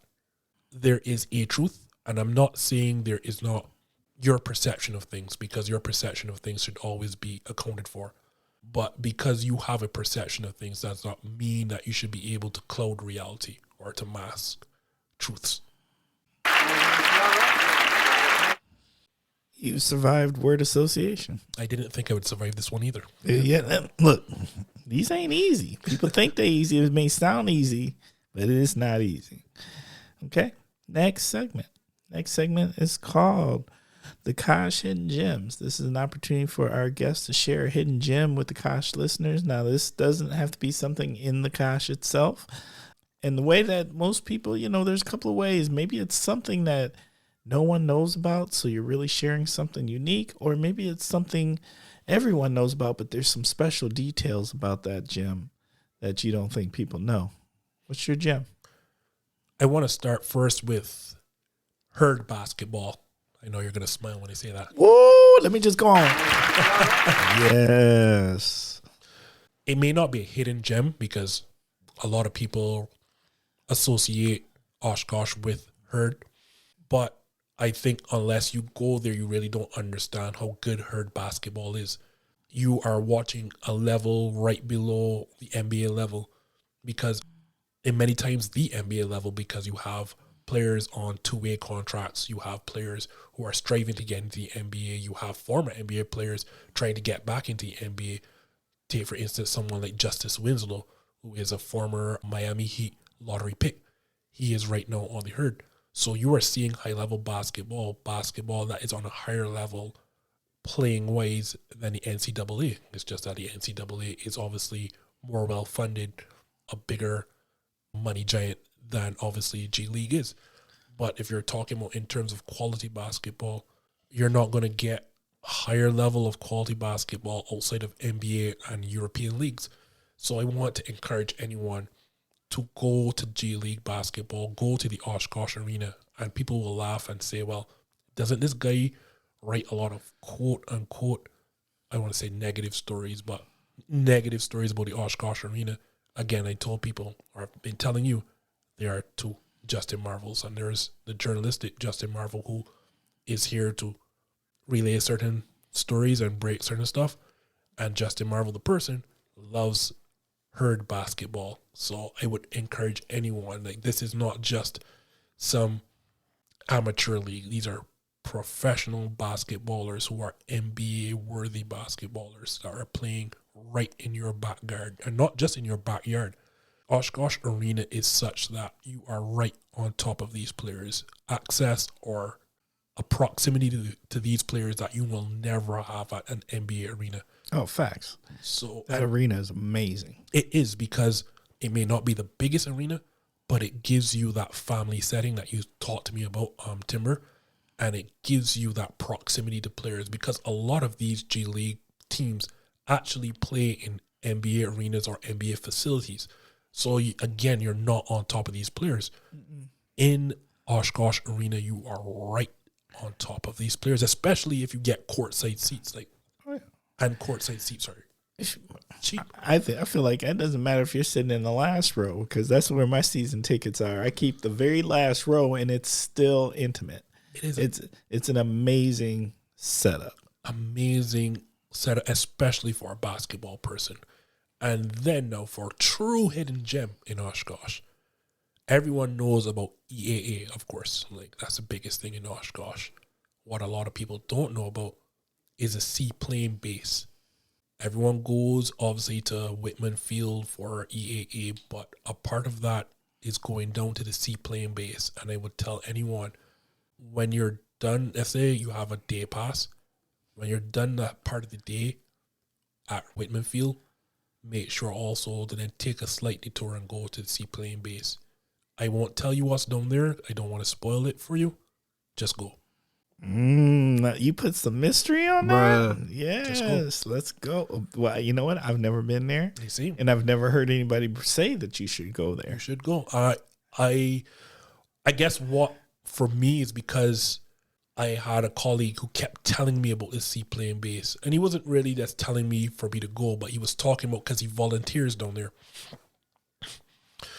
And I'm like, yeah, whatever.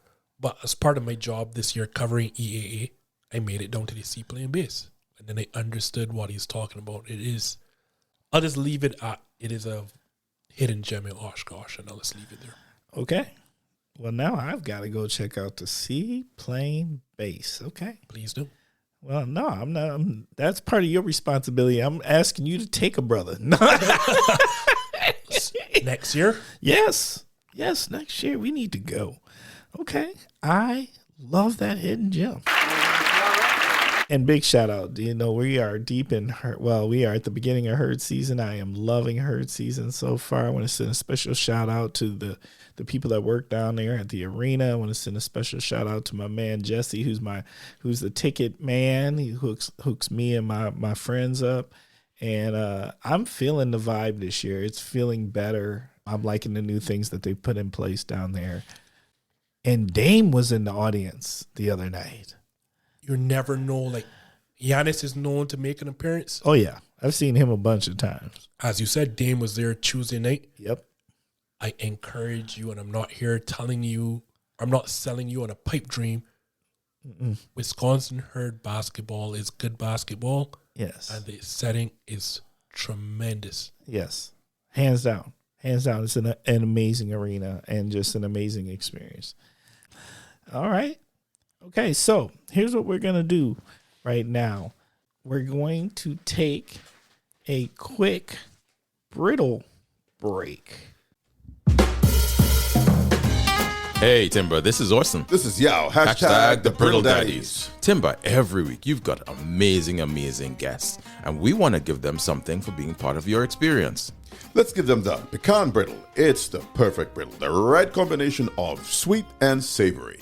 How about you give this to your guests who have the sweetest stories? And if your guests or listeners would like to find out more about Share's Ghana-style brittle, have them check out www.sharesgsb.com. So sweet. Okay, we're out. Deuces!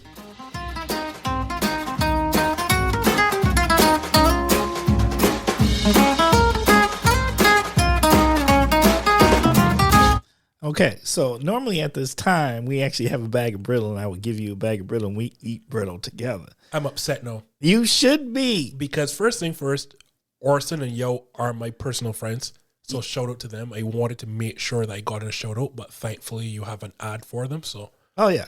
No, wait. First of all, yeah, we got mad love for them, and the brittle is doggone good. I am not going to come here and sell you all on things that are not good. That is not who I am. I'm a very, very, very straightforward person. Hit up the Brittle Daddies. The brittle is absolutely amazing. One of the things I love to do every weekend, when obviously the weather permits, I am always at the downtown farmers market in Appleton. And the one place I have to stop is by Yo and by Orson, because the brittle is tremendous. Oh, facts. So, you know what? I'm glad, because you go on and guilt them and say, you know what? Why are y'all not, you need to go on and hook Timber up with that brittle so we can go on and keep these brittle breaks going. I'm here for the brittle. Just facts. Just facts. All right. I'm just going to go on, y'all. Orson, I know y'all out there listening now. They are, so. Oh, yeah. Okay. Next segment. Our next segment is my favorite segment, and that is story time. It is a great opportunity for our guests to tell us, myself and the Kosh listeners, a story. And that story can be about absolutely anything. Justin, what do you got? I'm surprised throughout this entire podcast you never asked, how did I get here? Well, and now I'm going to ask you. So, Justin, how'd you get here? I started it by telling you I'm a lifelong Packers fan, and I talked about all my passions, and I never spoke about the biggest one. Understand, listeners, I am the biggest Packer fan you will ever meet, and I'm not kidding you, because I moved here from Barbados because of the Packers, and I'll explain. Growing up, again, I hate to admit this, but I have to tell the truth. A lot of people don't know this, so publicly, you're the first person to hear this, so you can break this news on Kosh. I started as a Cowboys fan. Growing up, I loved the triplets, Troy Aikman, Emmitt Smith, Michael Irvin. So obviously that was a team in the 90s. And as you would know, two teams, Packers and the Cowboys, had a rivalry. That started with Brett Favre when he was traded for in 1992. I fell in love with that kid. Well, yeah, he was a kid at the time. And then being from a small country myself and realizing the history of the Packers, how the actual town owns a team, we don't have a traditional owner, everything that's led to me falling in love with this team. And I'm like, forget the Cowboys. That's a brand. It's a big brand. As I told you, I try to avoid big brands where I can.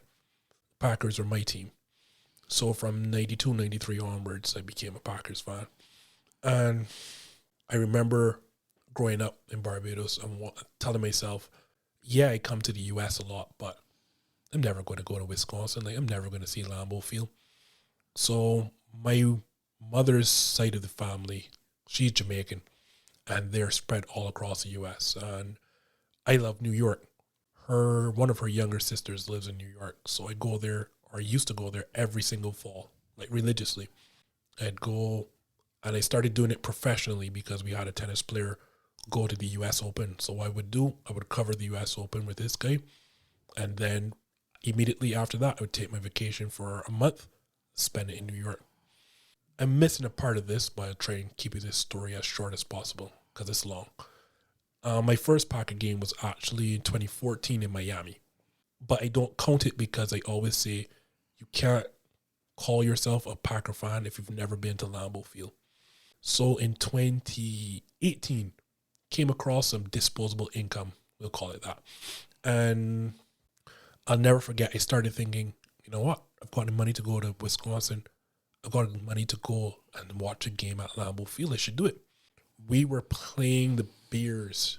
I was in New York watching it by my aunt's house. We were playing the Bears. And I'll never forget this. Aaron Rodgers goes down early with what seems to be a season-ending knee injury. And the Bears take this like quick 20-0 lead, like 20. Yeah, they went up 20-0. And I'm like, shit, our season is done. I'm not going to Lambeau Field now. Without Aaron Rodgers, I'm not going to watch a Packer game. He walked out at halftime and led this ridiculous comeback, right? But he's limping around. And I'm like, okay, he came out. The adrenaline, they probably shot him up with a number of pain-killing drugs. He's not going to play next week. I can't remember who the reporter was. This is important, by the way. I think it would have been either Aaron Andrews or Pam Oliver, one of the two. So they asked him, because next week is Vikings week. So they asked him, hey, Aaron, do you think you're good to go for Sunday's game? I'll never forget this, Timber. He looked right in the camera, and it felt like he was looking right at me. And his words were, there is no way I'm going to miss Sunday's game. It felt like he was looking right at me, telling me, you can rest assured, Justin, I'm playing. Immediately, I bought, what was it? The Amtrak. I got Amtrak from New York to Chicago, and then from Chicago to Milwaukee, and a bus ticket to it was Appleton. So I bought those things online. I bought game tickets. But what I didn't factor in, the first thing I should have got is accommodation, because I didn't realize how many visitors come in for Packers Week. Like, I was obviously naive and new to this. I didn't understand how much tourism value the Packers have to Green Bay. So that was one of the last things I did. So in doing that, I found this place. I looked into this place that was like 5 minutes walk from Lambeau Field. And as I'm messaging the owner as I'm looking into that Airbnb, as I was about to book it, someone booked it right from under me.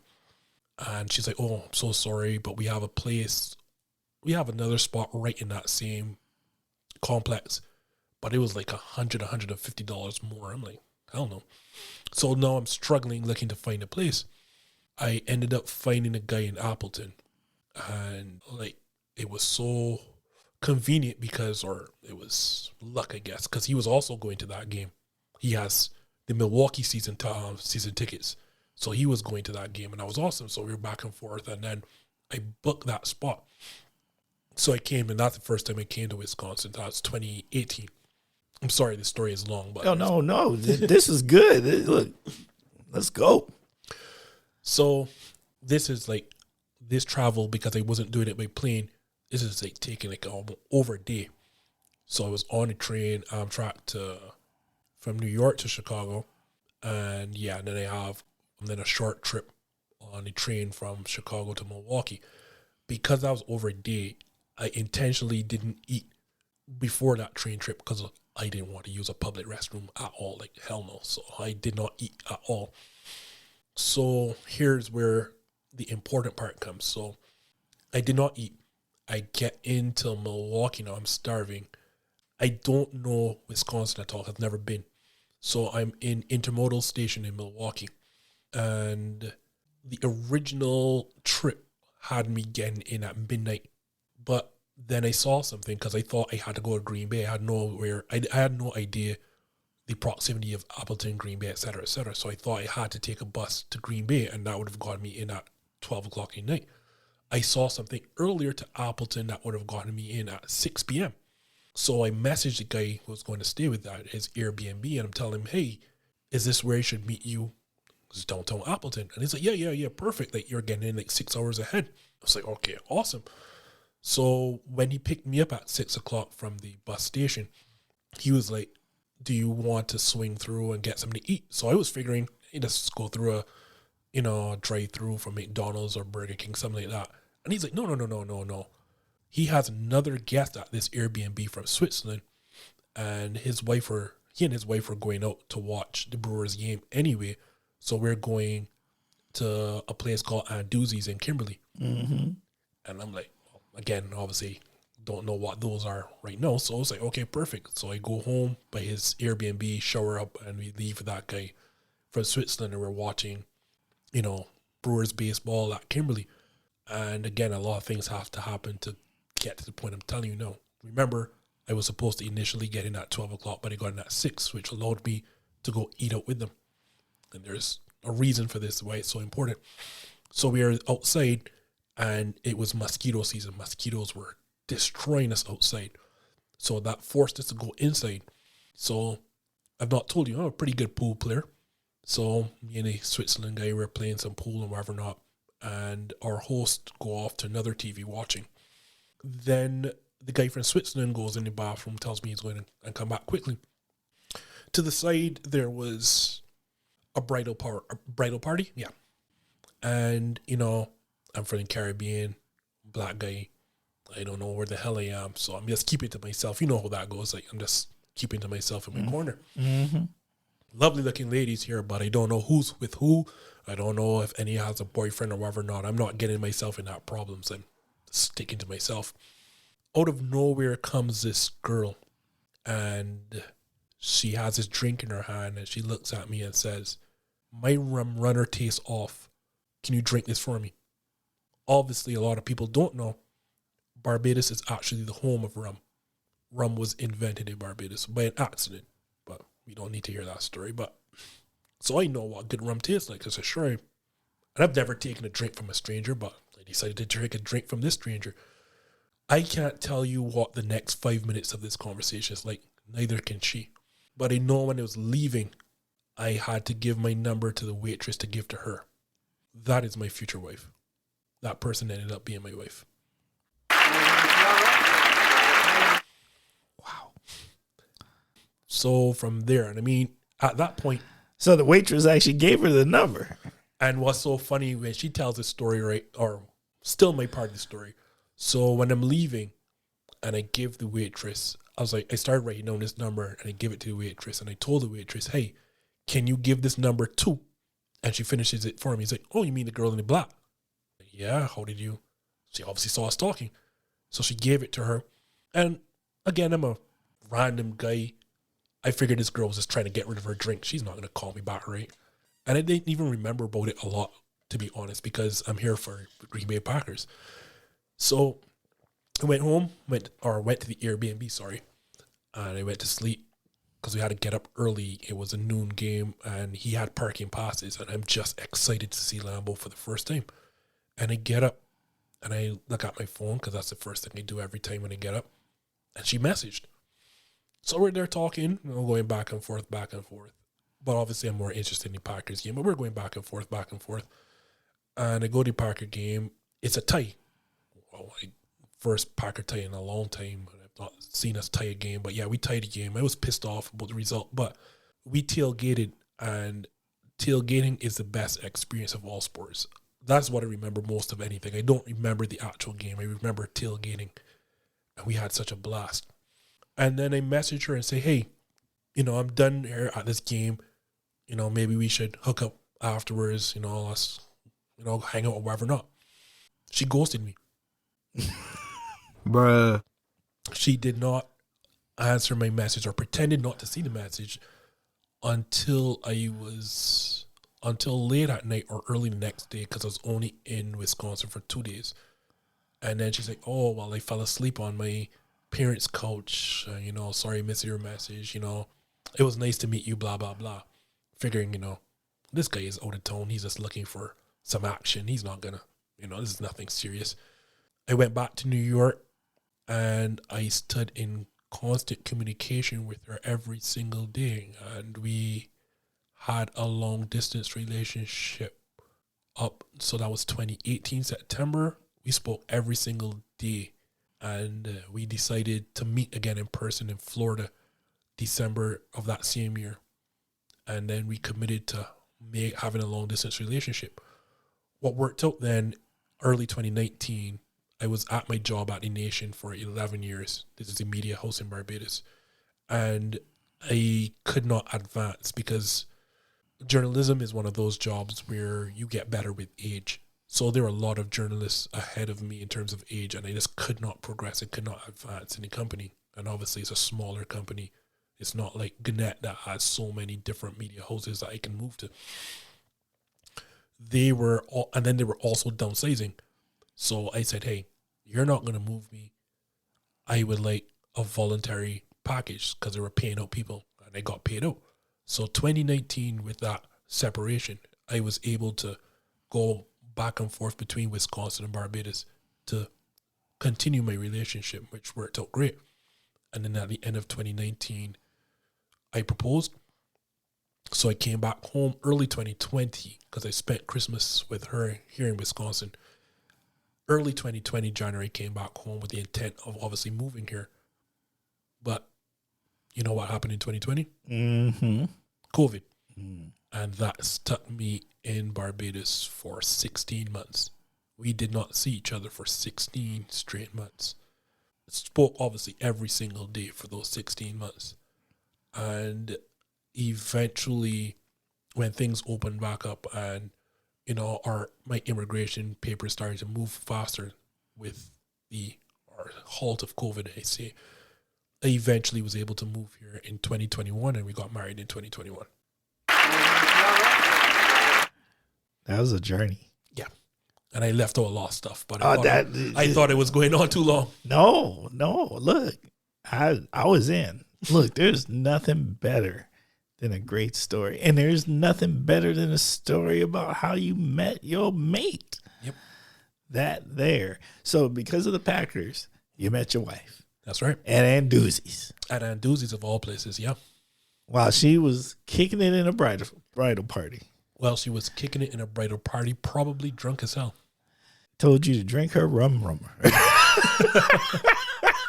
It was good rum at that, just that she likes whiskey and other stuff, and she doesn't have an idea that what good rum is. But it was good rum. There you go. That's pretty good, Justin. That's a pretty good story. I hope it ranks up there with your stories up there.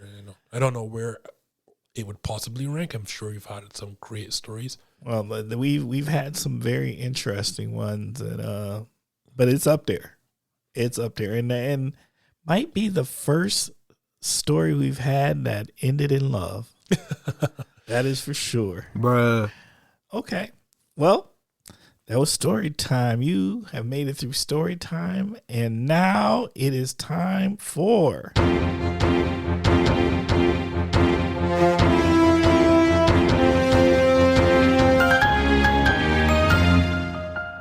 Ooh, every single time. Love it, love it, love it. You know, when you hear that sound, it means that it's time for the topic of the week. And the topic of the week is chosen by our guest 99.9% of the time. And guess what? This week isn't any different. So, Justin, what is our topic of the week? I'm going to push it to you. What do you want to talk about? Wait, no, you're the guest. I don't have a topic of the week. You have a topic of the week. It could be about anything. Ooh, this is a topic this is a segment I really did not come prepared for. You know what? So Kosh, let's talk about Oshkosh. And let's talk about. I like this because you know what? You know what's going on. I pretend to. Bruh. So I think topic of the week, Oshkosh or the Kosh is Kosh. perfect. And I'm actually going to turn this around and start asking you stuff, like, as a citizen of Oshkosh, because it's weird for you because you professionally are not, your interests are not Oshkosh professionally. Like, you are focused or hyper-focused on Appleton, but as a resident, you live here. Mm-hmm. So in terms of, and obviously, I'm not somebody that's easily offended. In terms of our role, the media in Oshkosh, what do you think we're missing? What do you think needs to be covered? And how do you view the media in Oshkosh? And as I said, you can be as blunt as possible. Well, no, here's what I'm going to say. I like to think that I was very engaged. This is the first job that kind of made me take the eye off of Oshkosh, kind of, just because I do need to focus on where I'm working because that's literally the job. But what I would say about the media of Oshkosh previously is, A, I didn't pay a lot of attention to it. B, because I didn't think it spoke for me and people like me. I don't think our voices or our stake in the community were ever considered. And in any capacity, in any kind of way for a very, very long time. So what I would say is, like, it did what the rest of the community did for a really long time, and that was to truly make the marginalized feel marginalized. And I can see that, especially right now.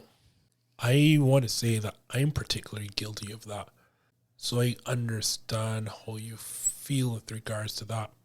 So I want to shout out two media members in particularly, not to, overlook anyone else, but I think Jonathan Ritchie and Claire Peterson, one is the Herald and the other NBC 26. I think they're doing a fantastic job of covering what the community deems as important. I think having those two media members, and now especially as NBC 26 has somebody who is directly focused in who lives and covers stuff in Oshkosh, I think that hopefully starts to change, because for me, I don't live in Oshkosh. Those two do.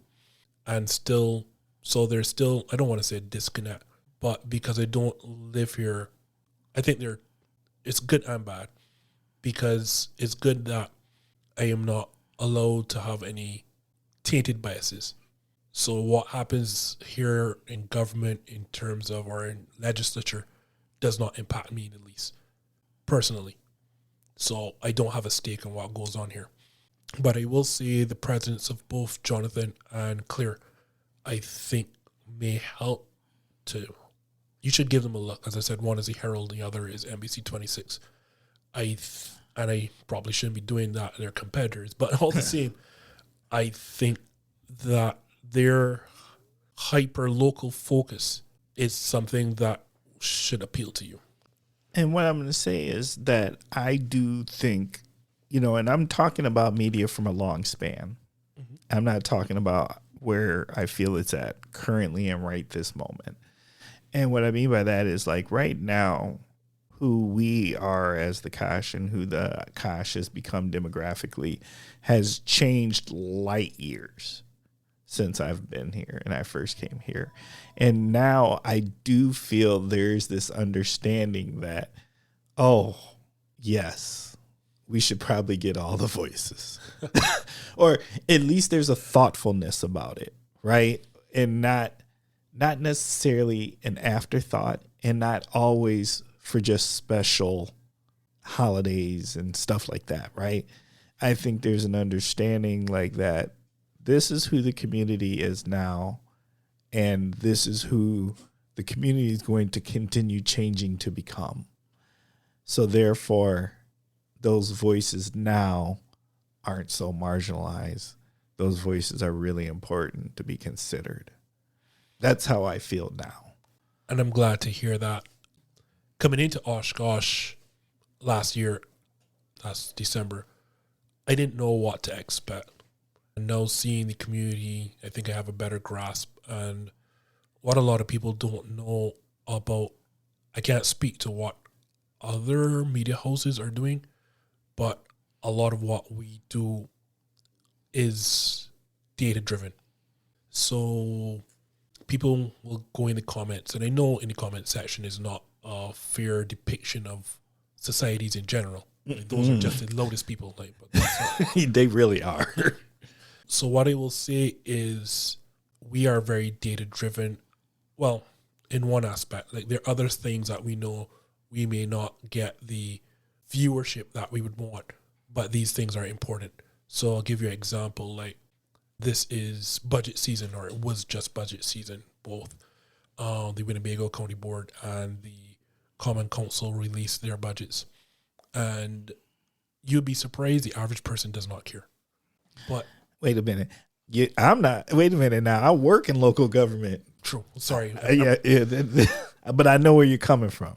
The average person does not want to read, and it's weird because like we try to simplify these stories as to show you, and we focus particularly on housing, like how much is your property tax going to be for next year, and you'll be surprised the average person does not care. But we still do that because we know it's a responsibility to our readership. Yeah, they instead of reading what the actual, like, people who do like what you're doing and pull the facts out and list the things, they're going to listen to their neighbor who's going to tell them something that's not informed, might be 20% true, 80% rumor, and talk about it as if it's the Bible truth. Let me assure you, people, Susan usually probably does not know the full budget. So please, and I mean, it doesn't have to be the Northwestern, but obviously I'm going to push for the Northwestern because that's who pays me. Just read us. And these things should be important to you. But going back to the other side of the coin, then a lot of stories, people will question, why are we doing this? Why are we putting that out? The data is telling us that's what the community wants to read. So they're a question, and I mean, I'm not going to go into particulars, but I can tell you, I'll give you an example. I can tell you this. People will want to know, why do we do so many follow-ups on the Oshkosh arena? 2 reasons. One, what goes on at arena is pertinent to Oshkosh, whether you want to accept it or not. But also, the data is telling us there's a high amount of interest in it. Yeah. Everybody wanted to know, was it closing? Who was buying it? Was they moving to another city? Like, people were asking me. And that's what I'm telling you. So I've seen people say, like, why you have to put this story, or why are you doing this story? Why are you doing the next? Well, our data is telling us you want these stories. Better example, is the outlet mall. I'm not telling you what people are telling me. On my computer every day, I can track the data for these things. Oshkosh wanted to know what was happening with the outlet mall. Oh, yeah. Who bought the outlet mall? Oh, yeah. Are the stores in jeopardy? Yep. Are they going to build a Woodman's? Yep. They wanted to know this. So when we put out certain stuff, it's not because we have nothing better to do. It is not because we're doing something facetiously. We are doing it because the data is telling us you want to read this. I literally could have gave you that list without you telling me. You could have said outlet mall and I'd have gave you those 4 things. There you go. Because that literally, and you know how I know? Because they're asking me, right? And I'm not saying they're asking me as if I have information. What I mean by that is, like, that's people from here asking those questions about this subject matter. The outlet mall, the first thing was like, are they building a Woodman's? What's going to happen to all the stores that are there? Are they tearing it all down? No ifs, ands, or buts. Like, it was automatic because the outlet mall has been a long time staple of this region. And I think people were surprised. Like, people, I'm not going to lie. I feel like we've got this thing where we don't worry about a lot of things until that thing is about to leave. And then all of a sudden it's like, what? Huh? Who? Just like Wisconsin herd basketball. So, like, we do things not arbitrarily. Like anything else, we are also data driven. It makes all the sense in the world to me. Yeah. What else is a hot topic right now? Ooh. You just learned about the Ryan Borgwart story, which is a kayaker, so that's taken up a lot of my time. Unfortunately, there are things that I would like to get to. I'm not going to give what those stories are because I obviously have competitors, but I've not been able to get to some Oshkosh stuff because of that kayaker story in Green Lake. And again, the data is going past just Wisconsin. No, this is a national interest where that story is concerned.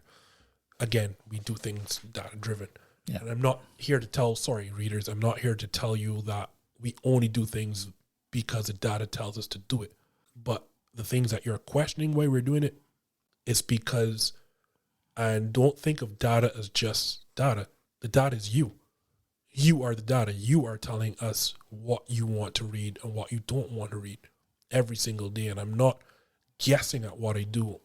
Legit, one of the first things I do when I go in the office or I open my laptop, the first thing I do is I don't even log in my hours. The first thing I do, I open the laptop. I go to see how much or how these stories are doing. How much did you read? We can track. I won't go into specifics, but we can track a lot of data where these stories are concerned. Mm-hmm. So I know what stories you want to read, or I've know because I've been here for a year, I kind of get the sense of what you want to read and what you don't want to read. Oh, yeah. So I can tell you what I think the next one of the hot stories that'll be coming up in the future. And I think that's going to be the race for county supervisor. As I said. Or county exec, I should say, not county supervisor, but county exec. I think that there is going to be a hot topic. I will say this, what I can say about that is the interest, and I don't mean readership now, the interest in terms of challengers for that seat was surprising to me. Now you've had a guy returning from, he was in public life before, now he's coming back, and now you have the current county sheriff. Am I getting that right? Yep. I've heard that.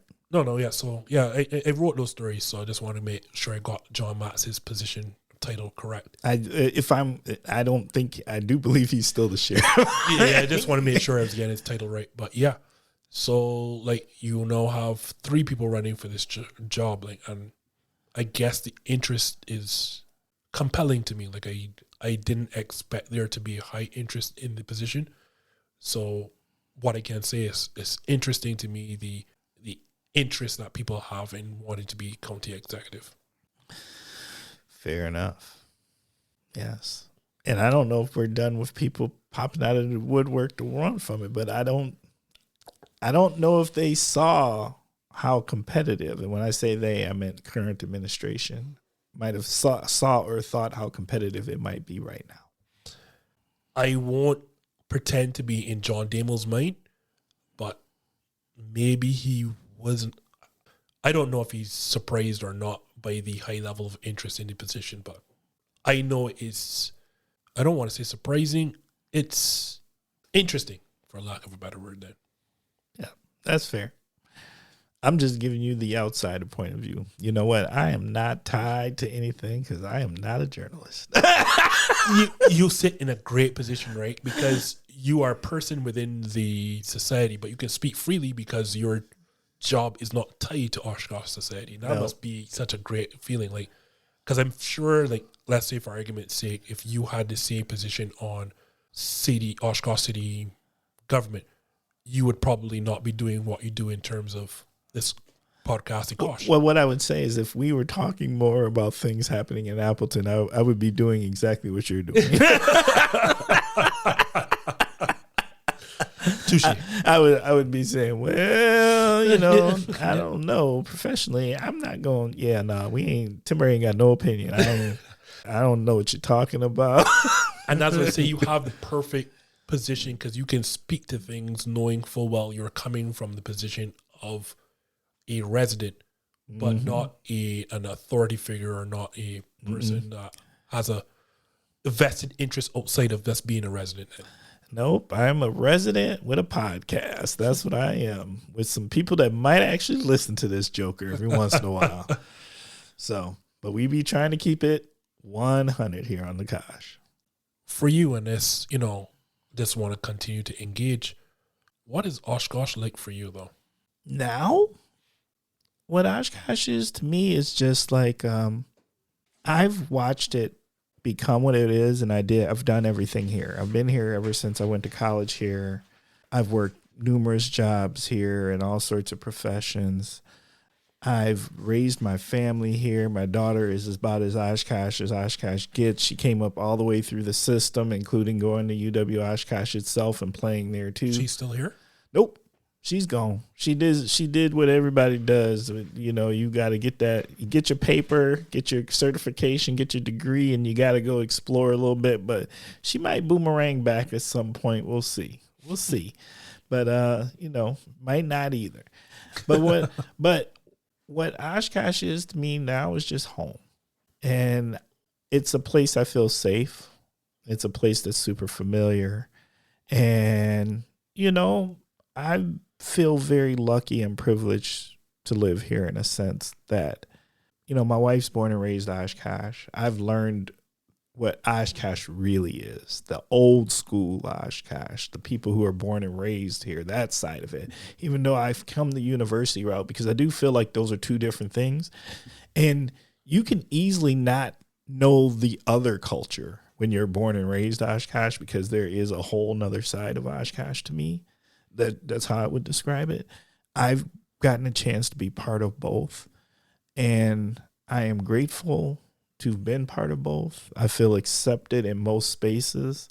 I feel blessed that I've been offered very good professional opportunities to succeed and support my family. And I know how to move around this space. I know where to eat the best burger. I know where to have the best cocktail. And when I walk in there, people are just going to look and say, oh, that's timber. And there's something to that. It's just home now. And that's how I feel about Oshkosh. Yeah, I thought I'd ask because obviously Oshkosh isn't home for me. Right. And I don't live here. So the more people that I can get an understanding of their perspective of what the city is, obviously the better for me. My only debate with Oshkosh would be is like, I've been here long enough that I don't want to have those debates with people thinking they're telling me about here. Yes. Do you get what I mean? Yep. Because they don't know. They are assuming I've been here a hot second when I've been here a hot 10 minutes. Right? And it's like, don't try to do that. Don't try to tell me. Nah, bro. None of that. And I'm not here to do that, right? So Yeah. That's why you would rather ask questions, because even as a journalist, even being in certain spaces that the average person may not be in, the reality is I still will never understand Oshkosh like someone like yourself or your wife. There's no way. Yeah. Because I don't live here. I've never spent my entire life here. So I can report whatever I want to report. Sorry, that sounds terrible what I was about to say, but I can report whatever is out there. For all the things I'm going to report, I will still not truly get the identity of Oshkosh. Obviously, like a lifelong Oshkosh resident, I think that's obvious. And no, that's fair. Like there is a culture to this place, and you do got to kind of immerse. Okay. Any last questions? Any last statements? No, I mean, whatever questions you have for me, but yeah, in terms of on the Oshkosh topic itself, I think you covered that for me at least. Yeah, I just felt like I've just got interviewed by the media. I will tell you, it just goes back to my natural instincts because it is so weird being on the other side of this now. What I'm going to say is I'm super grateful, and even more grateful because this podcast also has added another layer of me understanding this city, these people, my neighbors, my colleagues and coworkers, the people I share space with and break bread with, right? And go to church. And when I say church, I meant my drinking establishment with and stuff like that. And so, wait, look, I'm just saying, just keep it at 100. I'm feeling you. Where is that drinking establishment, though? Oh, well, there are two. And we should mention them real quickly here because, I got to always give I forgot to say that. I need to give my special shout out. Well, I'm just going to make it a special shout out to Sunken Paddle Cidery. Love Sunken Paddle. Have you gone there yet? No. Well, you know what? Today is Saturday. And you know what they do on Saturdays? They are open from noon to 5, and you can go do a free tasting of all their ciders. And there's about 14 of them, and it's a good time. So I'm gonna hit as I told y'all thought it was joking. I'm gonna hit the outlet mall when I leave here, and then tell me where is it again? It's on 17th Street. I'm going to head over there. You should. No, and when you walk in there, you tell them the Kosh sent you. They'll know, right? And then when you're there, make sure you try the Kosh. There's a cider called the Kosh. Did you name your podcast after the cider, or did the cider come after? Oh, no. We went and we helped create this cider with Doug and Spencer. And it is a habanero and blackberry cider. And I like habanero, so. There you go, right? So it's for real, for real. So you need to go check them out. And then my other church, because you can't just have one. Of course not. Is Sturgeon Spirits, Craft Distillery. I know of them, so. Yeah. And then you know what you go when you know what you have when you go there? Are you going to tell me fish? No, the Kosh. Oh, I mean, you're talking about beverages. I thought you were going to tell me what to eat with the beverages. Oh, no, they don't have food. It's a craft distillery. Oh. Yeah. Okay, so I don't know them then. Yeah. So then you just go have the Kosh cocktail. Kosh is a staple of Oshkosh, apparently. Well, we're trying to be. And I like to think we are because we're very Kosh. Right? So both. And that one also is a blackberry and habanero cocktail. That speaks to me, I think. Like, I truly love habanero, so. Yes. So those, you need to, you know what? You need to just go on and hit both spots today while you are, since you're going to the outlet mall. Just go on and make that full circle. I'm going to do like full circle before I head back home. Yeah, absolutely. Okay. So, well, at this time, I think we're going to start wrapping up this episode. Oh, yeah. Gosh, listeners, you know what that means. And let me just say this to you. Thank you, thank you, thank you. Thank you for spending time with us. Thank you for giving us your minds and ears. Thank you for caring about this community and another amazing community member out here making this a better place to live, work, and play. I thank Justin for spending time with us. You can't always corner the media to actually sit down here and share a little something with us, but we did today here on the Kosh. But this is a safe sanctuary of conversation. You already know. If you didn't know, you know now that we are trying to become the number one podcast in all of Wisconsin, but we can't do that without your help. So how do you help? Well, I'm going to tell you this, as we creep closer to the end of the year, there's going to be some transformation happening. But while we're rethinking what the Kosh will become in the future, I want y'all to have some input in that. So we need your input. What new segments would you like? What new questions would you like? Are there new things you would like to add? Just let us know. If you would like to be a guest, you should let us know. If you would like to also nominate a guest, you should let us know. All of these things, you can reach out to us at askthekosh@gmail.com. That is askthekosh@gmail.com. You can also call us because we do have a phone line, whether you realize it or not. That is 920-385-5073. Just give us a call. You can also leave us a voicemail. If there's any shout outs or anything you want to do, leave us that voicemail. Also, we think we have something pretty special here in what we do in the Kosh, and we think we make a stronger community when more people listen to us. because you're learning about your neighbors. You're learning about our resources. You're learning about the gems. So what does that mean? I need your help to get in front of more eyes and ears. How does that happen? It's called analytics. So while you're listening to us right now, hit that subscribe button, take a few more minutes, fill out a review, and take another second and give us that 5-star rating. 4 is not good enough. We need the 5. All of those things are things that improve our analytics. And as our analytics improve, the Kosh, this jewel, is shared with more eyes and ears in our region. So thank you very much, Kosh listeners. But now we are on to more business at hand. You know what time it is? It is shout out time. Justin, what do you got for shout outs? I want to shout out the Wisconsin Herd for the productions that they put on. Venue Works for what they put on at Oshkosh Arena. As I told you before, that the product is truly a fantastic product. Please visit the Seaplane Base next year for EAA, as I told you.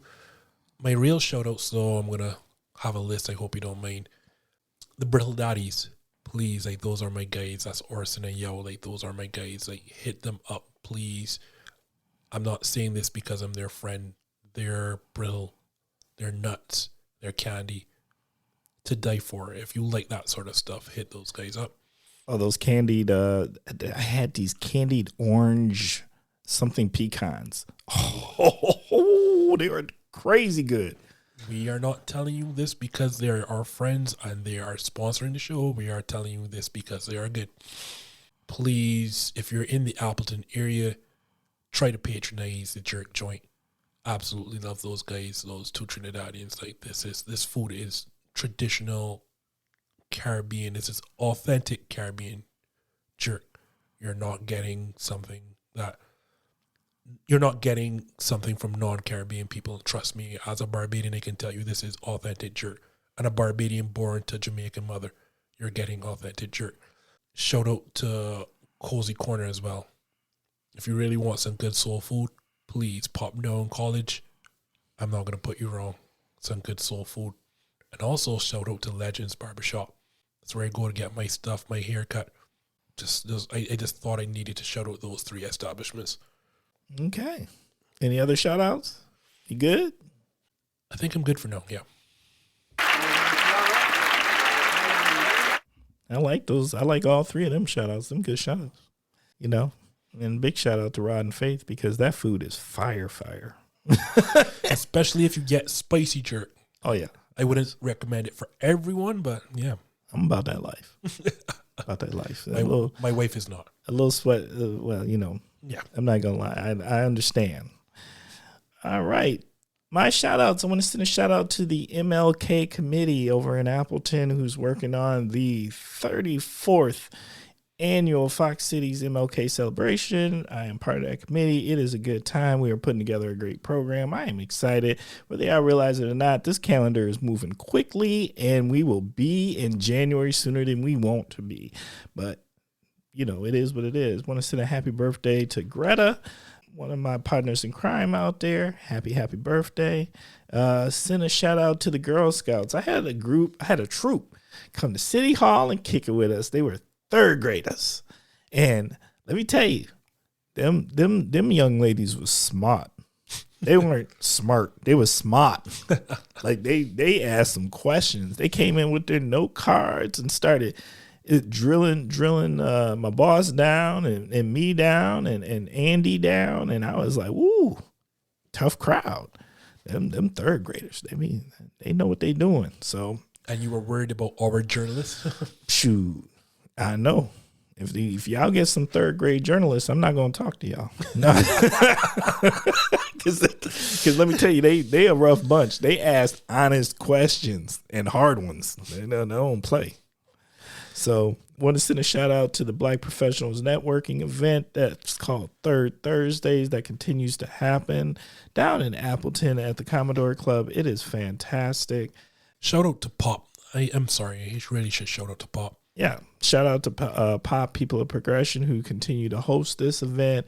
It's fantastic. It's just, if you're out there and you're wondering where you should go and you want to meet some Black professional, that is definitely the place to be for that once a month on the third Thursday of the month.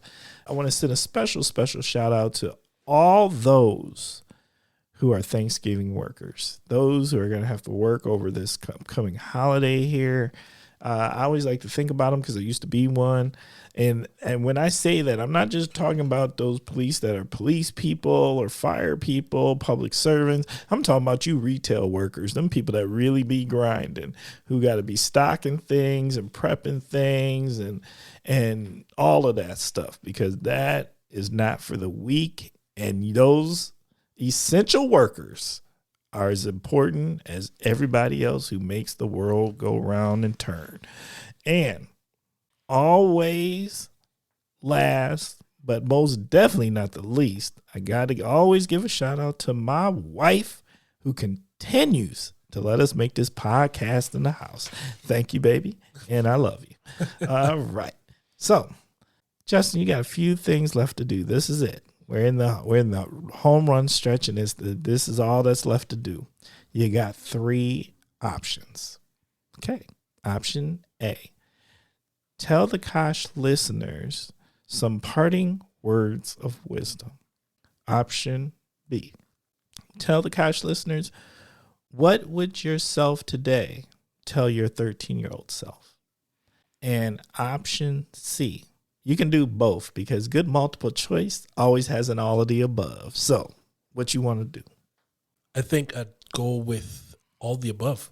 So first, I'll put the least in front. So going back and telling 13-year-old me, I'd tell that person, like, and it's going to sound cliche, but your world is not what you think it is right now. And what you're going through is not as important as you think it is right now. Just, you can be whatever you want to be. And I know that sounds cliche, but especially, I'm speaking directly to 13-year-old me. You can be whatever you want to be, whatever you set out to do, whatever is your passion. You can do this. And if that is speaking to a 13-year-old someone else, especially in this age where there are so many options and ways to do what you want to do and be what you want to be and fulfill your passion. If you can't stop thinking about it, then do it. Because if you can't stop thinking about it, it's your passion. Facts. And then to go now, final words of wisdom. What was told to me is applicable to everyone else. I will say, trying to be something you're not because you think it's what you should be is a path to unhappiness, the easiest path to unhappiness. I know it sounds generalized and, kind of cliche, but you can only be who you are. Just be the best version of that person. So because you think, or social media or people are telling you this is what you should be like, or, you should be aspiring to be this person. No, that's nonsense. You're going to be unhappy. You are who you are, and just be the best version of who you are, and you will be happy. I guarantee you. On top of that, then, apart to this also, I also want to tell people within the Kosh, do not be opposed to opposing viewpoints. Do not live your life in an echo chamber, because yes, we all want to be reaffirmed in our thoughts and our beliefs, but being open to other viewpoints can never be dangerous. And I'm not saying you should subscribe to those viewpoints. I'm just saying be open to seeing them. And this is where we talked about diversity. What does that mean to me? It doesn't mean just race or religion. It just, for me, on a general standpoint, being open to seeing other viewpoints other than your own. Because the reality is, there's not one of us has the answers to every single thing. Or do we understand single thing that we just do not. So please, if you're listening to this podcast, the best thing I can tell you, be the best version of you and be open to outside viewpoints. All right. How is it? How'd you feel about doing this? It was weird. As I said, I've never been on the other side of this. It was like, oh, I'm being the person interviewed now. So, but like you told me before coming in, this is going to be refreshing for the soul, and it really is. I got to bear some stuff that I typically don't usually get to in my professional life, and it was refreshing getting some of that stuff out. The Kosh. It is.